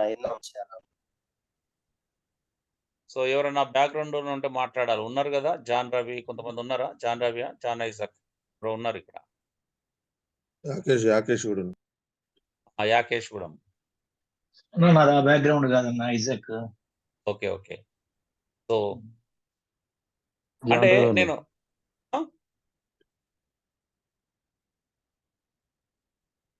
లేదు, కొంతమంది కొడతారంట నిజంగానే కర్ర తీసుకొని. పౌలు యొక్క ఉద్దేశం అది కానే కాదు. పౌలు దగ్గరికి నేను అంటే బెత్తం తీసుకొని రావాలన్నప్పుడు పౌలు యొక్క ఉద్దేశం అది కాదు.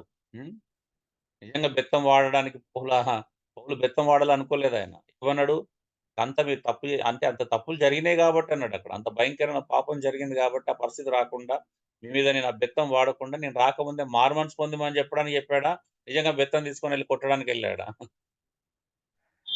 వైజాగ్ శాస్త్రి అలాగే అంటాడన్న, ప్రసంగాల్లో అలాగే కొట్టాలంటాడన్న. ఆయన ఉన్నారు కదా శాస్త్రి, ఆయన. వైజాగ్ శాస్త్రి గారి గురించి మాకు చాలా తెలుసు. ప్రసంగాలు ఎంత వాక్య విరుద్ధంగా ఉంటాయో కూడా తెలుసు. కానీ వినే వాళ్ళకి ఎమోషనల్ గా అబ్బాయి ఎంత సత్యం చెప్తున్నాడు అన్నట్టుగా ఉంటుంది అది. సో వాక్యానుసారంగా పోలిస్తే అందులో చాలా మటుకు వాక్యానికి వ్యతిరేకమైన ఆలోచనలు ఉంటాయి. నెక్స్ట్ దుర్లాభం అపేక్షించకూడదు. చెడ్డ లాభం, దుర్లాభం, చెడు అక్రమార్గంలో వచ్చే లాభాన్ని ఆపేక్షించకూడదు. అసలు ఈ బిజినెస్ లని స్టార్ట్ చేసింది పాస్టర్లే, చెడ్డ వ్యాపారాలని, అవునా? నూనె వ్యాపారము, అభిషేకం ఉందని కర్చీఫ్ల వ్యాపారం, అభిషేకం ఉందని పెన్నుల వ్యాపారం, అభిషేకం ఉందని మ్యాట్ల వ్యాపారం, అభిషేకం ఉంటది పత్రికలో ఉందని పత్రికల వ్యాపారం, పత్రిక తల కింద పెట్టుకుంటే స్వస్థత కలుగుతుందని జనాలు నమ్మించి పత్రికలు సేల్ ఎలా చేసుకున్నారు, అవునా? ఇవి కాకుండా క్యాలెండర్లో అభిషేకం ఉందంటే వాళ్ళ క్యాలెండర్లు వస్తే వాళ్ళకి డిమాండ్ ఎక్కువ, పలానా స్పెషల్ క్యాలెండర్లు, అవునా? సో ప్రతిది వ్యాపారమే, చెడ్డ వ్యాపారం. అవునా? మంచి వ్యాపారాలు, చెడ్డ వ్యాపారాలు అవి. చెడ్డ వ్యాపారాలు అన్న, టీతో కలిస్తే ఒక రేటు, భోజనంతో కలిస్తే ఒక రేటు, అవును. దర్శనం ఇస్తే ఒక రేటు. బ్రేక్ఫాస్ట్ చేస్తే ఒక రేటు. ఇదంతా చెడ్డ వ్యాపారం అండి. కార్డులు, ప్రామిస్ కార్డుల వ్యాపారం. ఇక ఎన్ని వ్యాపారాలు చేస్తారు పాస్టర్లే. పెళ్లిల పేరు మీద వ్యాపారాలు. అమ్మాయికి దేవుని చిత్తం కాకపోయినా, అబ్బాయికి దేవుని చిత్తం కాకపోయినా మొత్తానికైతే చెక్ చేసేస్తారు ఏదో రకంగా. అవునా? డబ్బుల కోసం. ముందే చెప్తారు, అమ్మ దశం భాగం ఇవ్వాల కట్నంలో. సో ఎన్ని చెడ్డ వ్యాపారాలు తెలుసా అండి క్రైస్తవ్యంలో? సేవా దృక్పథం లేదు.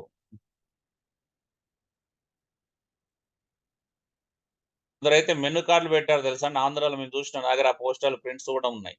ఫ్లెక్సీ బ్యానర్లు ఉంటది. పెళ్లి చేస్తే ఇంత, తినడానికి వస్తే ఇంత, బర్త్డే ఫంక్షన్ చేస్తే ఇంత, మ్యారేజ్ డే చేస్తే ఇంత అని ఒక లిస్టే ఉందండి. దేవాలయాలు ఉంటుంది చూసినావా? అర్చనకి ఇంత, ఈ పూజకి ఇంత అని ఉంటుంది చూసిండ్రు అలాగా. చూసారా మీరు ఎప్పుడైనా పోస్టర్? చూడలేదన్న. చూడలేదన్న, మా ఏరియాలో అంత పెద్దగా లేదు మరి. ఆంధ్రాల గురించి చెప్పాను. మీరు ఆంధ్ర అండి? అంటే అందుకే చూడలేదన్న అంటున్నా, మా ఏరియాలో లేదు. సో మీరు ధన్యులు అయితే అంటే చెప్పండి, అలాంటి చాలా ఉన్నాయి నా దగ్గర సాక్ష్యాలు. పంపిమంటే పంపిస్తా. దుర్వ్యాపారాలు మీకు తెలుసా?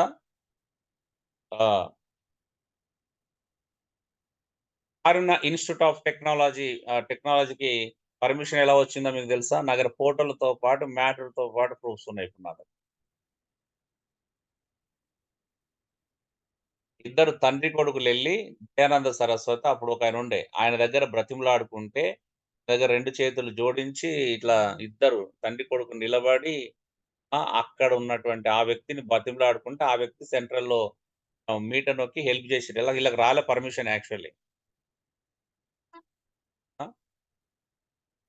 అలా తెచ్చుకొని ఇప్పుడు అది దేవుని చిత్తం అయితే దేవుడు ఇస్తాడు కదండి. అలాగా తెచ్చుకోవచ్చా? మీరే ఆలోచించండి ఒకసారి. మరి ఇంత భక్తులు వాళ్ళకి తెలియదా ఇప్పుడు ఇస్తాడా దేవుని చిత్తం కాదా అని? వ్యాపారం అంటే ఇప్పుడు పాస్టర్ల పిల్లలు పంపిస్తే ఏం ఫ్రీ గేమ్ చదివించారు. అక్కడ చాలా భయంకరమైన ఫీజులు ఉంటాయి. అవునా? అనయ్య, దేవుడు దయానంద సరస్వతిని వాడుకున్నాడు. అలాగే అంటారన్న. నాకు చింటాక్ అది ఆలోచన. దేవుడు దయానంద సరస్వతిని వాడుకున్నాడా? వేరే కాలేజీలతో పోలిస్తే కారుణ్యలే ఫీజు ఎక్కువ ఉంటాయండి. అదే చెప్తున్నా మరి నేను. దేవుడు అంత పెద్ద వ్యాపారం చేపిస్తారు కదా జనాలను మోసం చేయడానికి. అది తమిళనాడులో కూడా, తమిళనాడు మ్యాగజైన్లో తమిళంలో వచ్చింది. ఆ ఫోటోలు అన్ని కూడా దయానంద సరస్వతి దగ్గర ఆయన కూర్చొని ఉంటే వీళ్ళిద్దరు నిలబడి చేతులు కట్టుకుని 2 చేతులు దండం ఎత్తి మాట్లాడిన ఫోటోస్తో పాటు ఉన్నాయి. అవి నా దగ్గర కూడా ఉన్నాయి ఇప్పుడు స్టిల్. ఎందుకు మాట చెప్తున్నా డియర్ బ్రదర్స్ అండ్ సిస్టర్, 20 సంవత్సరాల నుంచి మా రీసెర్చ్ కావచ్చు, లేకపోతే ఇటు వాక్యం వైపు ఒకసారి బయట ఏమున్నాయి, ఒక వ్యక్తి గురించి మేము ఊరికే మాట్లాడమండి. ఎందుకంటే ఎన్ని ఉంటే మాట్లాడతాం ఆలోచించండి. సరే, ఇవన్నీ ఎందుకు వచ్చినాయి అంటే నాయకుల లక్షణాల గురించి సందర్భం వచ్చింది కాబట్టి వచ్చినాయి. చేయవలసినవి చివరిగా బోధింప తగిన వాడిగా ఉండాలి. అంటే బోధింప తగిన వాడు అంటే నెంబర్లు తీసేసుకోండి. ఒకటే అర్హత, బోధింప తగిన వాడు అనేది. ఏబుల్ టు టీచింగ్ ఎబిలిటీ, సంఘానికి పెద్దయిన వాడు, సంఘానికి బిషప్, నాయకుడైన వాడు. హితబోధ విషయమై జనులను హెచ్చరించాలి. హితబోధ అంటే ఆరోగ్యకరమైనటువంటి బోధ. సౌండ్ డాక్ట్రిన్, ఇంగ్లీష్ లో చూస్తే సౌండ్ డాక్ట్రిన్ అని ఉంటుంది. తెలుగులో మీరు హితబోధ అనే పదం ఉన్న చోట మీరు తిమోతిలో చూడొచ్చు. 5వ అధ్యాయంలో మీకు కింద ఏముంటుందో తెలుసు? 6వ అధ్యాయంలో క్లియర్ గా ఉంటది. హితబోధ అంటే ఆరోగ్యకరమైనటువంటి బోధ. ఒకసారి చూస్తారు ఆరోగ్యకరమైన బోధ గురించి ఆలోచిస్తారు. జస్ట్ మీరు తిమోతి రాష్ట్ర పత్రిక 6వ అధ్యాయం చదవండి ఒకసారి, కింది వచనాలు చదవండి దయచేసి ఒక్కసారి. 1 తిమోతి.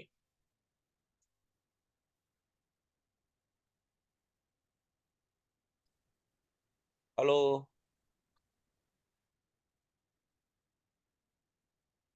త్వరగా అయిపోయింది టైం నాకు. ఇదొక మాట చెప్పిన ముగిస్తాను, ఎందుకంటే దీన్ని ఈరోజు వివరించాలనుకున్నాను. దయచేసి త్వరగా. 1 తిమోతి 6వ అధ్యాయం అండి.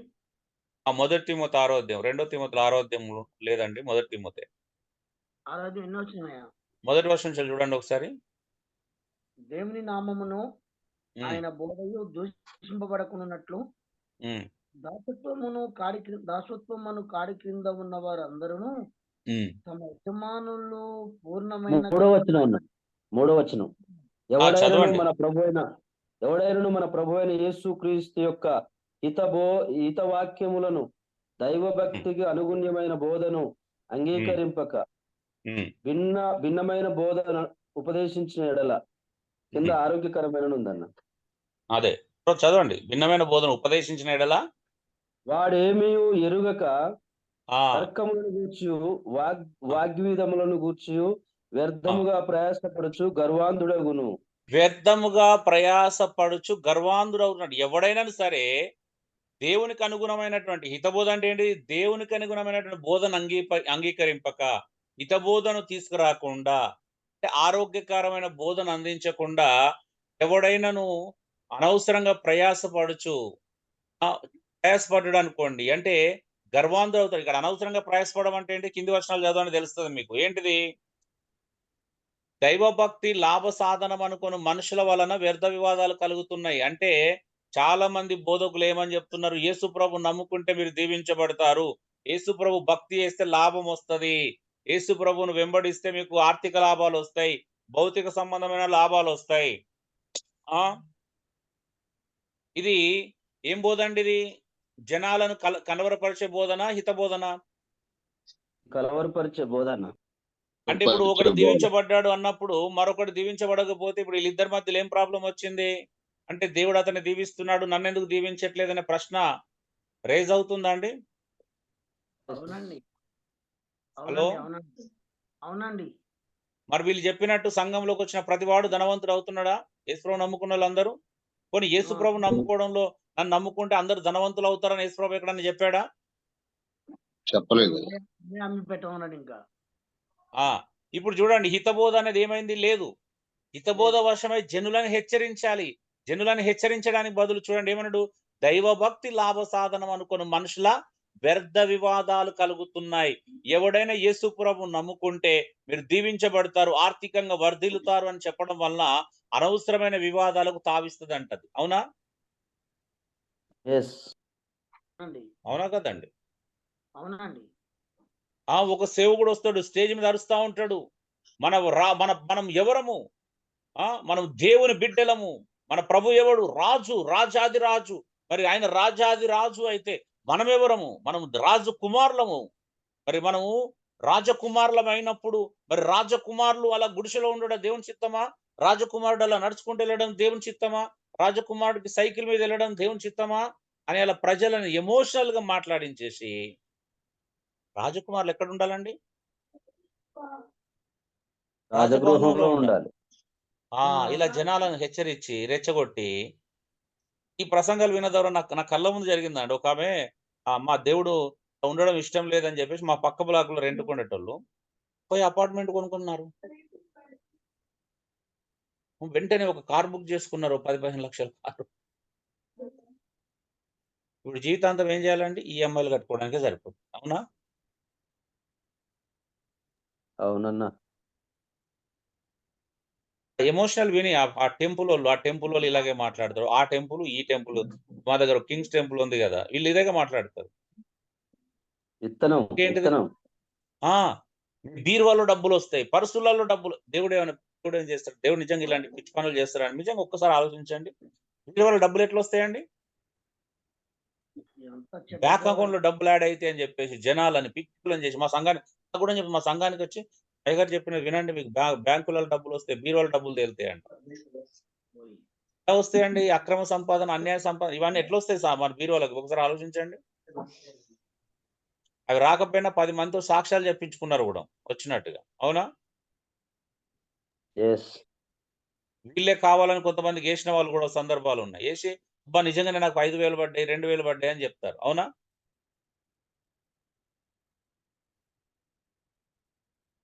ఎక్కడ ఉందండి హితబోధ? ఎక్కడ ఉంది ఈరోజు? అసలు హితబోధ విషయం జనులను హెచ్చరించడం ఎక్కడుంది? ఫస్ట్ ఆఫ్ ఆల్ ప్రజలను తప్పుదో పట్టిస్తున్నటువంటి ఇంతమంది బోధకులు ఉన్నారు. ఇంకేంటిదంట? వాక్యాన్ని ఎదురాడు వారు మాట ఖండించాలా. అవునా? ఖండిస్తే కోపం. అన్న తమ్ముడు అది వాక్యానుసారం కాదంటే కోపం వస్తుంది వాళ్ళకి. అవునా? ఇప్పుడు ఎదురాడు అవునన్నా. వారి మాట ఖండించడానికి మేము సిద్ధంగా ఉన్నాం. మేము ఖండిస్తాం. అందుకే ఏది పడితే అది అంగీకరించాం. వాక్యానికి విరుద్ధమైతే నువ్వు ఎంత గొప్పోడు చెప్పినా మేము ఖండిస్తాం.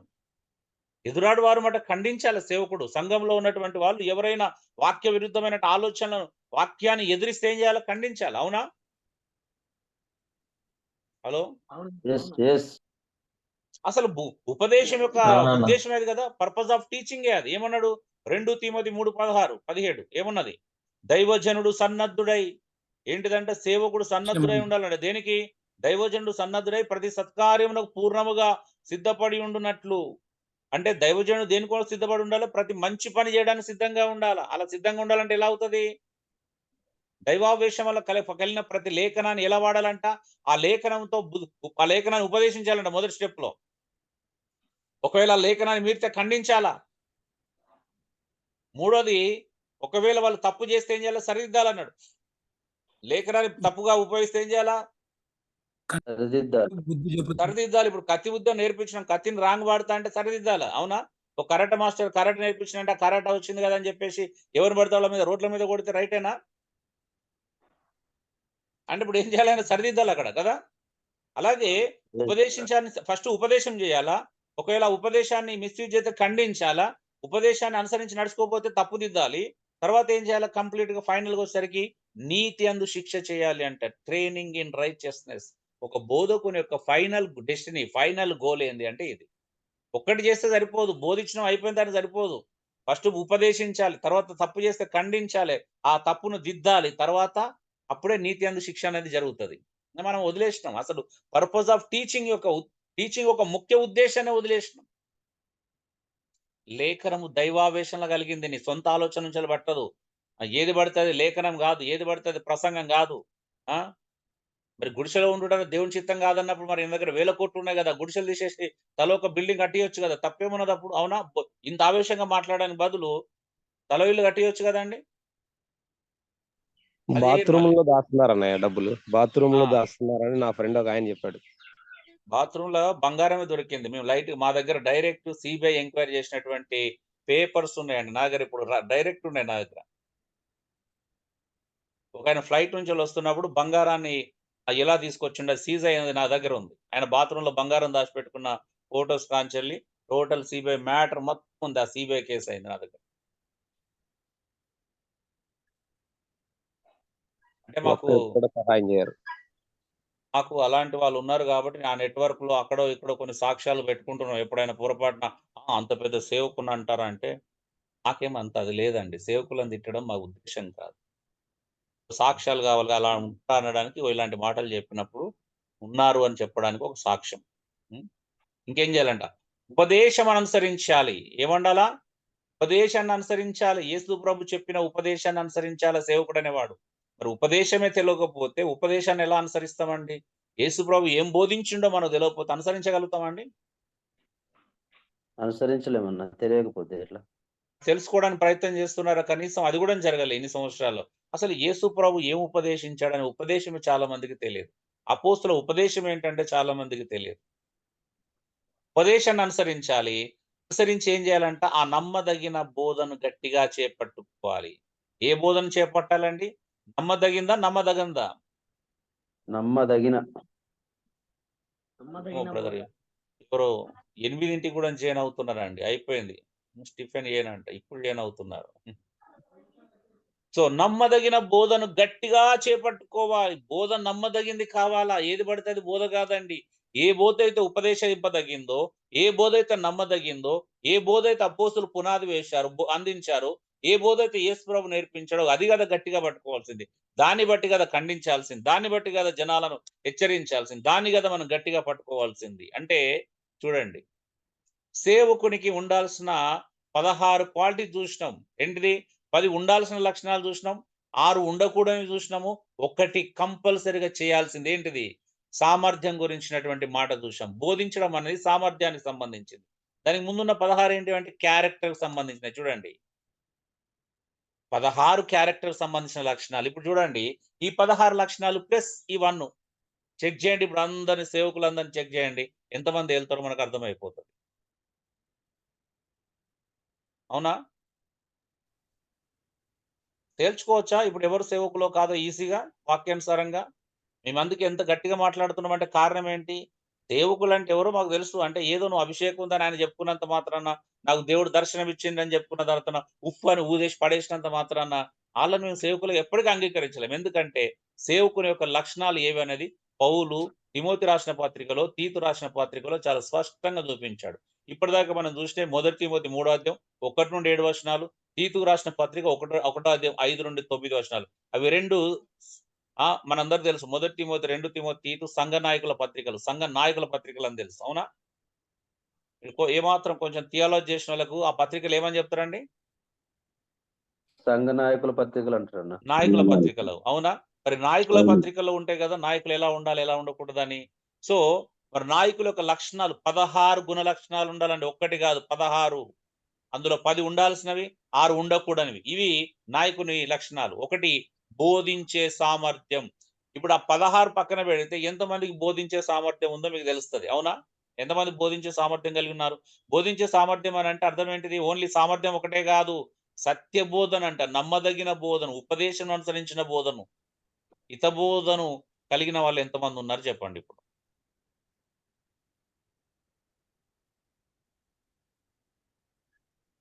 హలో? కష్టమే ఇక. ఇవన్నీ పక్కన పెట్టి చాలా నాకు రేర్ పిలుపు అండి. ఉన్నది, నాకు ఆర్డినేషన్ అయింది, నెత్తి మీద ఒక ఆయన నూనె పెట్టి అభిషేకించాడు, బైబిల్ కాలేజ్ సర్టిఫికెట్ ఉంది, నేను ఫుల్ టైం మినిస్టర్ని, ఏ పని చేయను, సంఘం మీద ఆధారపడతాను. పారాసైట్స్ అంటే తెలుసా మీకు?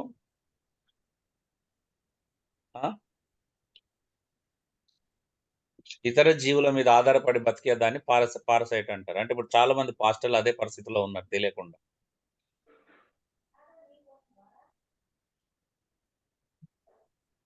ఒక మాట పరాన్న జీవులు, తెలుగులో ఎగ్జాక్ట్లీ పరాన్న జీవులు. సో వాక్యానం ఒక మాట ముగిస్తాను. ఎవరు కూడా పరిపూర్ణులు కాదు గనుక ఎవరినైనా నాయకులుగా ఎన్నుకోవడంలో సమస్య లేదని కొంతమంది వెర్రిగా వాదిస్తారు. అన్న ఎవరు పర్ఫెక్ట్ ఉంటారన్నా? కాబట్టి ఎవరినైతే పడతాలని తప్పదు. పరిచర్య అవసరతను బట్టి మనం ఎవరిని పడతాం వెంటనే నాయకత్వంలోకి తీసుకోవాలనే తొందరపాటు చాలా మందికి ఉంటుంది. రాంగ్. సరైన నాయకుడు వచ్చేంత వరకు ఎదురు చూడాలా. ఎవరిని పడతాలని పెద్దలుగా సంఘానికి నాయకులుగా నియమించకూడదు.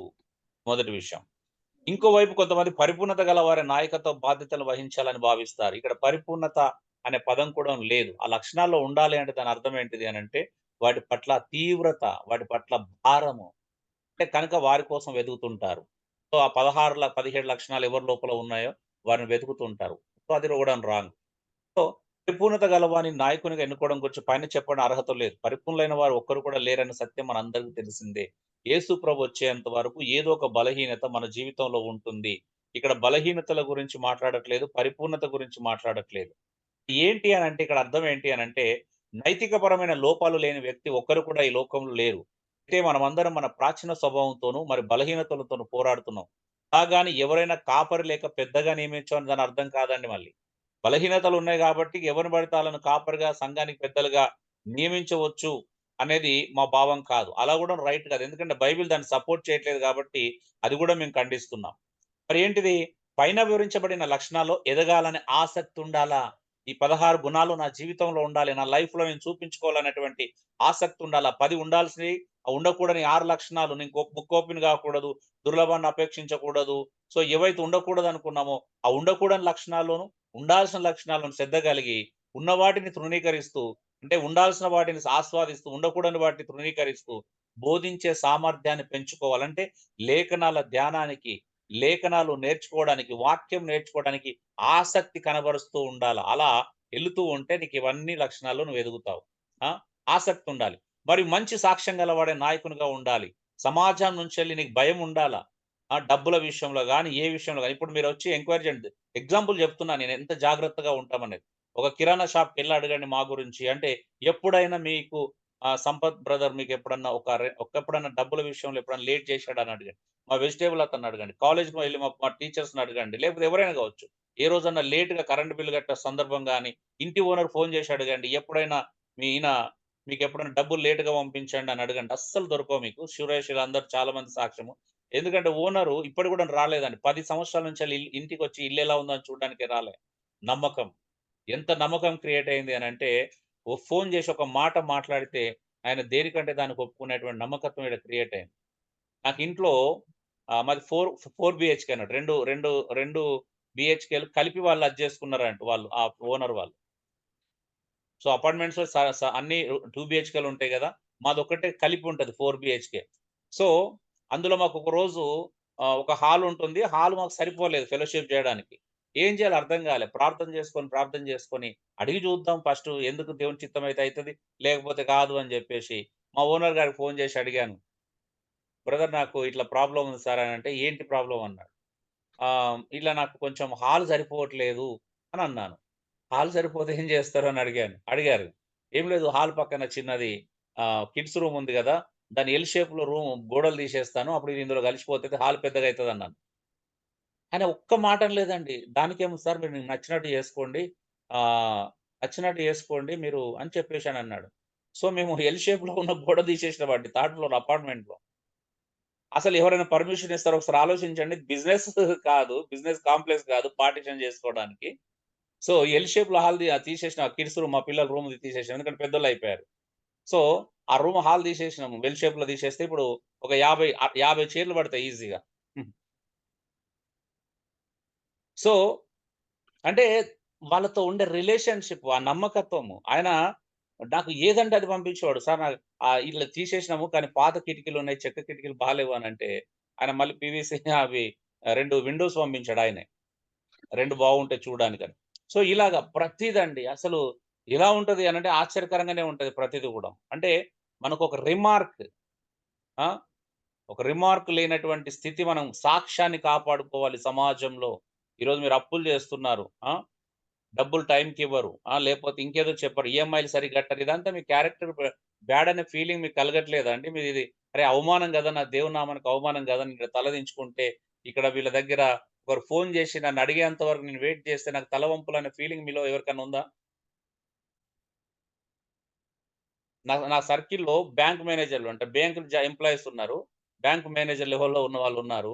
వాళ్ళే ఆశ్చర్యపోతారు. ఏంటో తెలుసా? నా క్రెడిట్ స్కోర్‌ని చూసి నిన్న గూడా 2, 3 కంటిన్యూ‌గా 3 డేస్ ఫోన్ కాల్స్ వచ్చినాయి. సార్ మీకు ప్రీ అప్రూవ్ లోన్ ఉంది. ఒక 8,60,60,000 మీకేమన్నా కావాలా అని అడిగారు. నేను మొన్న చెప్పాను గదా! నేను పర్సనల్‌గా నాకు అన్ని ఎట్లా వచ్చినాయనంటే బ్యాంకులో నేను ప్రతి రూపాయి నమ్మకంగా పే చేయడం ద్వారా నాకు 7,00,000, 8,00,000, 10,00,000 వీళ్ళు షాక్ అవుతున్నారు. అన్న మాకు 1,00,000 కూడా ఇవ్వరు అని చెప్పేసి. వాళ్ళ క్రెడిట్ కార్డ్ అంటే బాలన్స్‌లు కూడా షాక్‌గా ఉంటాయి. ఎంప్లాయీస్‌కి 45,000 ఉంది. ఒక బ్యాంక్‌లో 10 సంవత్సరాల నుంచెల్లి ఎంప్లాయీ ఎస్‌బీఐలో పనిచేస్తున్నా. అదే ఎస్‌బీఐలో నా క్రెడిట్ కార్డ్ లిమిట్ 2,20,000 ఇప్పుడు దాన్ని ఈ మంత్‌లో ఇంకా నెక్స్ట్ మంత్‌లోనో పెరిగేదుంది. సో, మనం ప్రతి రూపాయి టైమ్ టు టైమ్ నేను తిన్నా తినకపోయినా అండి ఫస్ట్ అన్నీ క్లియర్ చేస్తా. తర్వాతనే నాకు ఒకవేళ లైఫ్ ట్యాబ్ కొనుక్కోవాలనుకున్నా, మొబైల్ అవసరతున్నా, లేకపోతే బట్టల అవసరతున్నా, వస్తువుల అవసరతున్నా, నేను ఎప్పుడు అవి ఆపి చేయలేదు. మీకు బిబ్లికల్ అన్న ఫైనాన్షియల్ నా మేనేజ్‌మెంట్ అని ఒక సబ్జెక్ట్ ఉంటుంది. ఆ సబ్జెక్ట్‌లో మీకు అవి నేర్పిస్తాం. ఓకే. థాంక్ యూ అన్న. అదే మీ జీవిత రహస్యము ఎలా నమ్మకాన్ని కాపాడుకోగలుగుతారో, ఎలా మేనేజ్ చేయగలుగుతారో అది తెలుసుకోవాలని ఆశ అన్న. సో, నేనిది ముగిస్తాను. లేట్ అయిపోయింది. నాకు ఇబ్బందిగా ఉంది. లేట్ అయినందుకు. దేవుని పరిశుద్ధత పట్ల అంతులేని తృష్ణ, పాపం చేసినప్పుడల్లా దుఃఖించి, మారు మనసు పొందే వ్యక్తే క్రీస్తు వల్ల మారడానికి కావాల్సిన సామర్థ్యం గలడు. తెలుసా నేను ఏమన్నా ఒకవేళ ఇంటర్నెట్ ఎక్కువుంటే ఏమైనా ఎక్కడన్నా ఇరుక్కపోతున్నామని జెప్పేసి రీసెంట్‌గా నేను ఈ క్లాసులు స్టార్ట్ అయ్యేంత వరకు గూడా నాకెంత అవకాశం ఉన్న సిటీలో ఉన్నాను. పక్కన అందరికి వైఫైలుంటాయి. నేను వైఫై తీసుకోలేదు. ఎందుకు అనంటే, వైఫై నా జీవితంలో ఎక్కడన్నా అనవసరంగా మొబైల్‌లో గాని, ఆ తర విషయాల్లో స్పెండ్ చేసే విధంగా ఎందుకంటే నేను ఒకప్పుడు ఇంటర్నెట్ నడిపించాం. మేము ఎక్కువగా నెట్‌లో అంటే షాప్ ఉండే మేము పరిస్థితులు చూసాం. మీకు తెలుసా మాకు పరిశుద్ధత పట్ల ఎంత తృష్ణ అనంటే 2005లో నేను 6లో షాప్ పెట్టినప్పుడు అండి, ఇంటర్నెట్ షాప్ పెట్టినప్పుడు మాకు 5 సిస్టమ్స్ ఉండేటివి, 5 క్యాబిన్స్ ఉండేటివి. రాత్రి 11 గంటలకు మేము షాప్ క్లోజ్ చేసే టైంకి పిల్లలొచ్చి అన్ని పార్న్ సైట్స్ ఓపెన్ చేసి ఉంటుండే అండి. ఒక్కొక్కడు 10, 20 అట్లా సైట్స్ ఓపెన్ చేసిండు. ఎవడు సరిగ్గా ప్రాపర్‌గా క్లోజ్ చేయకపోతుండే. నేను నా స్నేహితుడు అర్ధరాత్రి సిస్టమ్ క్లోజ్ చేయడానికెళ్ళినప్పుడు అవన్నీ కనిపిస్తుండే. అవన్నీ టకటక క్లోజ్ చేసి మేము కంప్యూటర్స్‌లో షట్ డౌన్ చేసుకొని బయటకొచ్చి ఒకరినొకరు చూసుకొని గట్టిగా పట్టుకొని ఏడ్చేవాళ్ళం. ఏడ్చి ఏం చేయాలా? ఏం చేయాలా? ఏం చేయాలా? అని ఆలోచించి ఒకరోజు ఇద్దరం నిర్ణయానికి వచ్చినాం. మనకు రూపాయి లేకపోయినా పర్వాలేదు. రోడ్డు మీద అంటే ఖాళీ అంటే రోజుకి ఒక్క పూట తిన్నా పర్లేదు. ఇది మన వల్ల కాదు. మనం చేయలేము.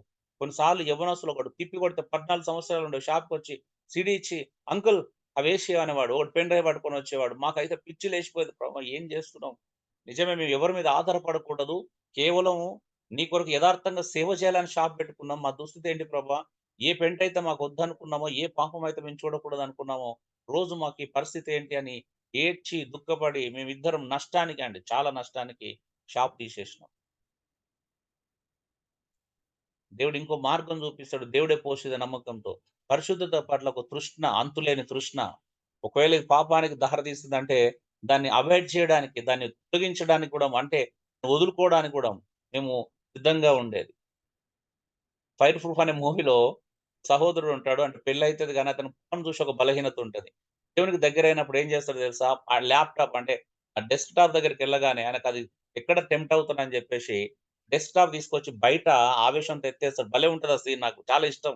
అంటే నువ్వు పాపం ఒకవేళ నీ జీవితంలో ఏలుబడి చేస్తుంటే నీ మొబైల్ గావచ్చు, నీ ల్యాప్‌టాప్ గావచ్చు, నీ డెస్క్‌టాప్ గావచ్చు తీసి పగలగొట్టే అంత తృష్ణ మీ లోపల ఉండాలి. పరిశుద్ధత పట్ల అంత ఆశ ఉండాలి. అవునా? హలో! అవునవును. అవునన్నా. సో, అందుకే పాపం చేసినప్పుడల్లా దుఃఖించి మారు మనసు పొందే వ్యక్తే క్రీస్తు అలా మారటానికి కావాల్సిన సామర్థ్యం నీకు పాపం చేస్తున్నావంటే నువ్వు అలా దుఃఖించగలుగుతావు, అలా బాధపడగలుగుతావు ఒకసారి ఆలోచించండి. ఇంత పెయిన్ తీసుకుంటావా? యెస్. అబ్బా! నాకు నా ఇంటర్నెట్ లేకపోయినా పర్లేదు, బ్యాలెన్స్ లేకపోయినా పర్లేదు, మొబైల్ లేకపోయినా పర్లేదు. ఈ ల్యాప్‌టాప్ నన్ను డిస్టర్బ్ చేస్తుంది. నేను పాపం చేసేలా ప్రోత్సహిస్తుంది. నాకు వద్దు ప్రభువా! అన్నంత తీవ్రత మన లోపల ఉండాలా? మీకు తెలుసా ఈ సబ్జెక్ట్‌లో నేను ఒక టాపిక్ యాడ్ చేసిన తెలుసా? Freedom from pornography. అశ్లీల దృశ్యములను చూచుట నుండి విడుదల పొందుట అనే ఒక అంశం గూడా ఉంది. ఎందుకు అనంటే మాకు తెలుసు. ఆ ప్రాబ్లమ్ ఎక్కడి నుంచెల్లి స్టార్ట్ అయితది. ఎలా ఉంటది? దాని యొక్క బానిసత్వం ఎలా ఉంటది? దాని ప్రాబ్లమ్ ఎంత తీవ్రంగా ఉంటది? ఒకవేళ అలవాటైనోడు ఎంత భయంకరమైన స్థితిలో ఉంటాడని మాకు తెలుసు. సో, మేము అది కౌన్సెలింగ్ చేయడానికి దాన్ని ఒక ప్రాముఖ్యమైన సబ్జెక్ట్‌గా గూడా మీకు ఈ సిలబస్‌లో పెట్టడం జరిగింది. డియర్ బ్రదర్స్ అండ్ సేవకత్వం అంటే ఉట్టి కాదు. అంత పరిశుద్ధత పట్ల అంత తృష్ణ ఉండాల. అందుకే తెస్సలోనికలు అంటాడు గదా! ప్రతివాడు తమ తమ ఘట్టములను కాపాడు ఇలా ఎరిగి ఉండడమే దేవుని చిత్తము. నాకు పాపం చేసే పరిస్థితి వస్తుందనంటే అక్కడి నుండి పారిపోవడం తెలిసి ఉండాలా. యోసేపులాగా. అవునా? అవసరమైతే నిందనన్నా భరించొచ్చు. అది పరిశుద్ధత పట్ల అంత తీవ్రత ఉండాలి. ఎప్పుడైనా అనవసరంగా మనతో కొంచెం ఏయ్! అని అంటే అనగలిగే సామర్థ్యం మనకుండాలి. అవునా? అవునన్నా. వాళ్ళు వెనక్కి అవునన్నా. అవును. తగ్గుతారప్పుడు. ఏయ్! వెనక్కి మనం ప్రేమగా మాట్లాడుతున్నాం అని చెప్పినప్పుడు వాళ్ళు కొంచెం దగ్గర రావడం ఏయ్! అంటే ఖతం అక్కడ. అదుండాలి మనకి ఆడపిల్లలతో. నేను చాలా క్లోజ్‌గా ఉంటాను అందరితో. నాకు ఆడ, మగ తేడా లేదు. అందరితో ఎంతుండాలో అంత ఫ్రీడమ్. కానీ లైన్ దాటదు. సురేష్ తెలుసు. ఒక లైన్ దాటనివ్వను. అంటే ఆ లైన్ దాటనివ్వం. తెలుస్తది. అంటే వాళ్ళెక్కడ లైన్ క్రాస్ అవుతారని తెలిసినప్పుడు అక్కడ ఏయ్ అనాలి. అప్పుడు భయముండాలి. ఒక చిన్న స్టోరీ చెప్పి ముగిస్తాను. ఎందుకంటే ఈ టాపిక్ ఈరోజు అయిపోవాలి కాబట్టి రేపు పెద్దల పాత్ర చూస్తాం రేపు. సో, ఒకరోజు ఒక సహోదరుడు మంచి బిజినెస్ మ్యాన్ అండి. క్రిస్టియన్ సహోదరుడాయన. తెలుసు ఆయనకి జాబ్‌లో అంటే ఎన్నో ఛాలెంజెస్ ఉంటాయని తెలుసు. ఆల్ అంటే ఎంప్లాయీస్ చాలా మంది లేడీస్ కూడా పెట్టుకోవాల్సొస్తదని తెలుసు. అయితే తనకు పీఎస్‌గా పర్సనల్ సెక్రటరీగా ఒక అమ్మాయిని అపాయింట్ చేసుకున్నాడు. ఆమె కూడా విశ్వాసే. అయితే ఆయన చాలా బాగుంటాడు చూడడానికి. ఈ అమ్మాయి ఏం చేస్తుందంటే ఎలాగైనా నాకు దగ్గర కావాలని ట్రై చేస్తుందన్నట్టు. ఆయన అది గమనిస్తున్నాడు. చాలా సీక్రెట్‌గా అంటే సరే అది హద్దులు దాటట్లేదు. సరే ప్రయత్నం చేస్తుంది. లైట్‌గా అని ఇగ్నోర్ చేసుకుంటూ వస్తున్నాడు. అంటే మరి ఆమెను గద్దించే పరిస్థితి రాలేదెప్పుడు. సో, ఇద్దరు ఒకసారి హైదరాబాద్ నుండి వైజాగ్ ప్రయాణం చేయాల్సిన పరిస్థితొచ్చింది. పరిస్థితొస్తే ఇద్దరెళ్తున్నారు. ఎళ్తున్నప్పుడు ఇగ మధ్యలో హోటల్‌లో భోజనం చేయడము, టీ తాగడం ఇట్లా ఆపుకుంటా ఉంటారు కదా! వెహికల్. ఆ! ఎంత చిన్న చాయిస్ దొరికినా ఆయన పక్కన నిలబడడానికి ట్రై చేయడం, కొంచెం తాకినట్టు ప్రయత్నం చేయడం చేస్తుందన్నట్టు. ఒకరోజు ఇలాగైనా ఒక దగ్గర అంటే ఆ రోజు ఒక దగ్గర లంచ్ చేసుకొని వచ్చేసాడు. కార్ దగ్గరకొచ్చి ఒక ఇంపార్టెంట్ కాల్ మాట్లాడుతున్నాడు. మాట్లాడుతుంటే పక్కనే వచ్చి ఆమె గూడా తినేసొచ్చి నా పక్కనే ఇగ భుజాలు భుజాలు తాకేటట్టుగా నిలబడ్డాడు. నాకు అర్థమైపోయింది సీన్. అర్థమైపోయి కొంచెం దూరం వెళ్లి ఏం చేసిండంటే ఆ బిజినెస్ కాల్ కట్ చేసి వాళ్ళ పాస్టర్ గారికి ఫోన్ చేశాడంట. పాస్టర్ గారికి ఫోన్ చేసి ఏమన్నాడో తెలుసా? పాస్టర్ గారు, నాకు ఇక్కడ ఒక పెద్ద శోధన ఎదురైతుంది. దయచేసి నేను పాపంలో పడిపోకున్నట్టు నా కోసం ప్రార్థన చేయండి అన్నాడంట. అని ఫోన్ పెట్టేసే లోపు అమ్మాయి వెనకాల సీట్‌లో కూర్చొని ఉన్నది. అంటే నిజంగా మనం అలా చేయగలుగుతాం ఆ టైంలో. అది ఎంత అంత అదిగా ఉంటది. ఆమె కూడా క్రిస్టియన్ కదా! ఎవరు? ఆ! అదే అండి. మీకు ఎప్పుడన్నా శోధన వచ్చినప్పుడు చెప్పండి ఒకసారి పాస్టర్ గారికో లేకపోతే మీ తోటి సహోదరుని, అయ్యా నేను మినిస్ట్రీకెళ్తున్నాను. ఒక అమ్మాయి నన్ను శోధిస్తుంది. దయచేసి నా కోసం ప్రార్థన చేయమని చెప్పగలుగుతారా? అక్కడే అది సమస్య పరిష్కారం అవుతది. అవునా? హలో! అవునవును. సో ఇదే అండి. Thank you. God bless you all.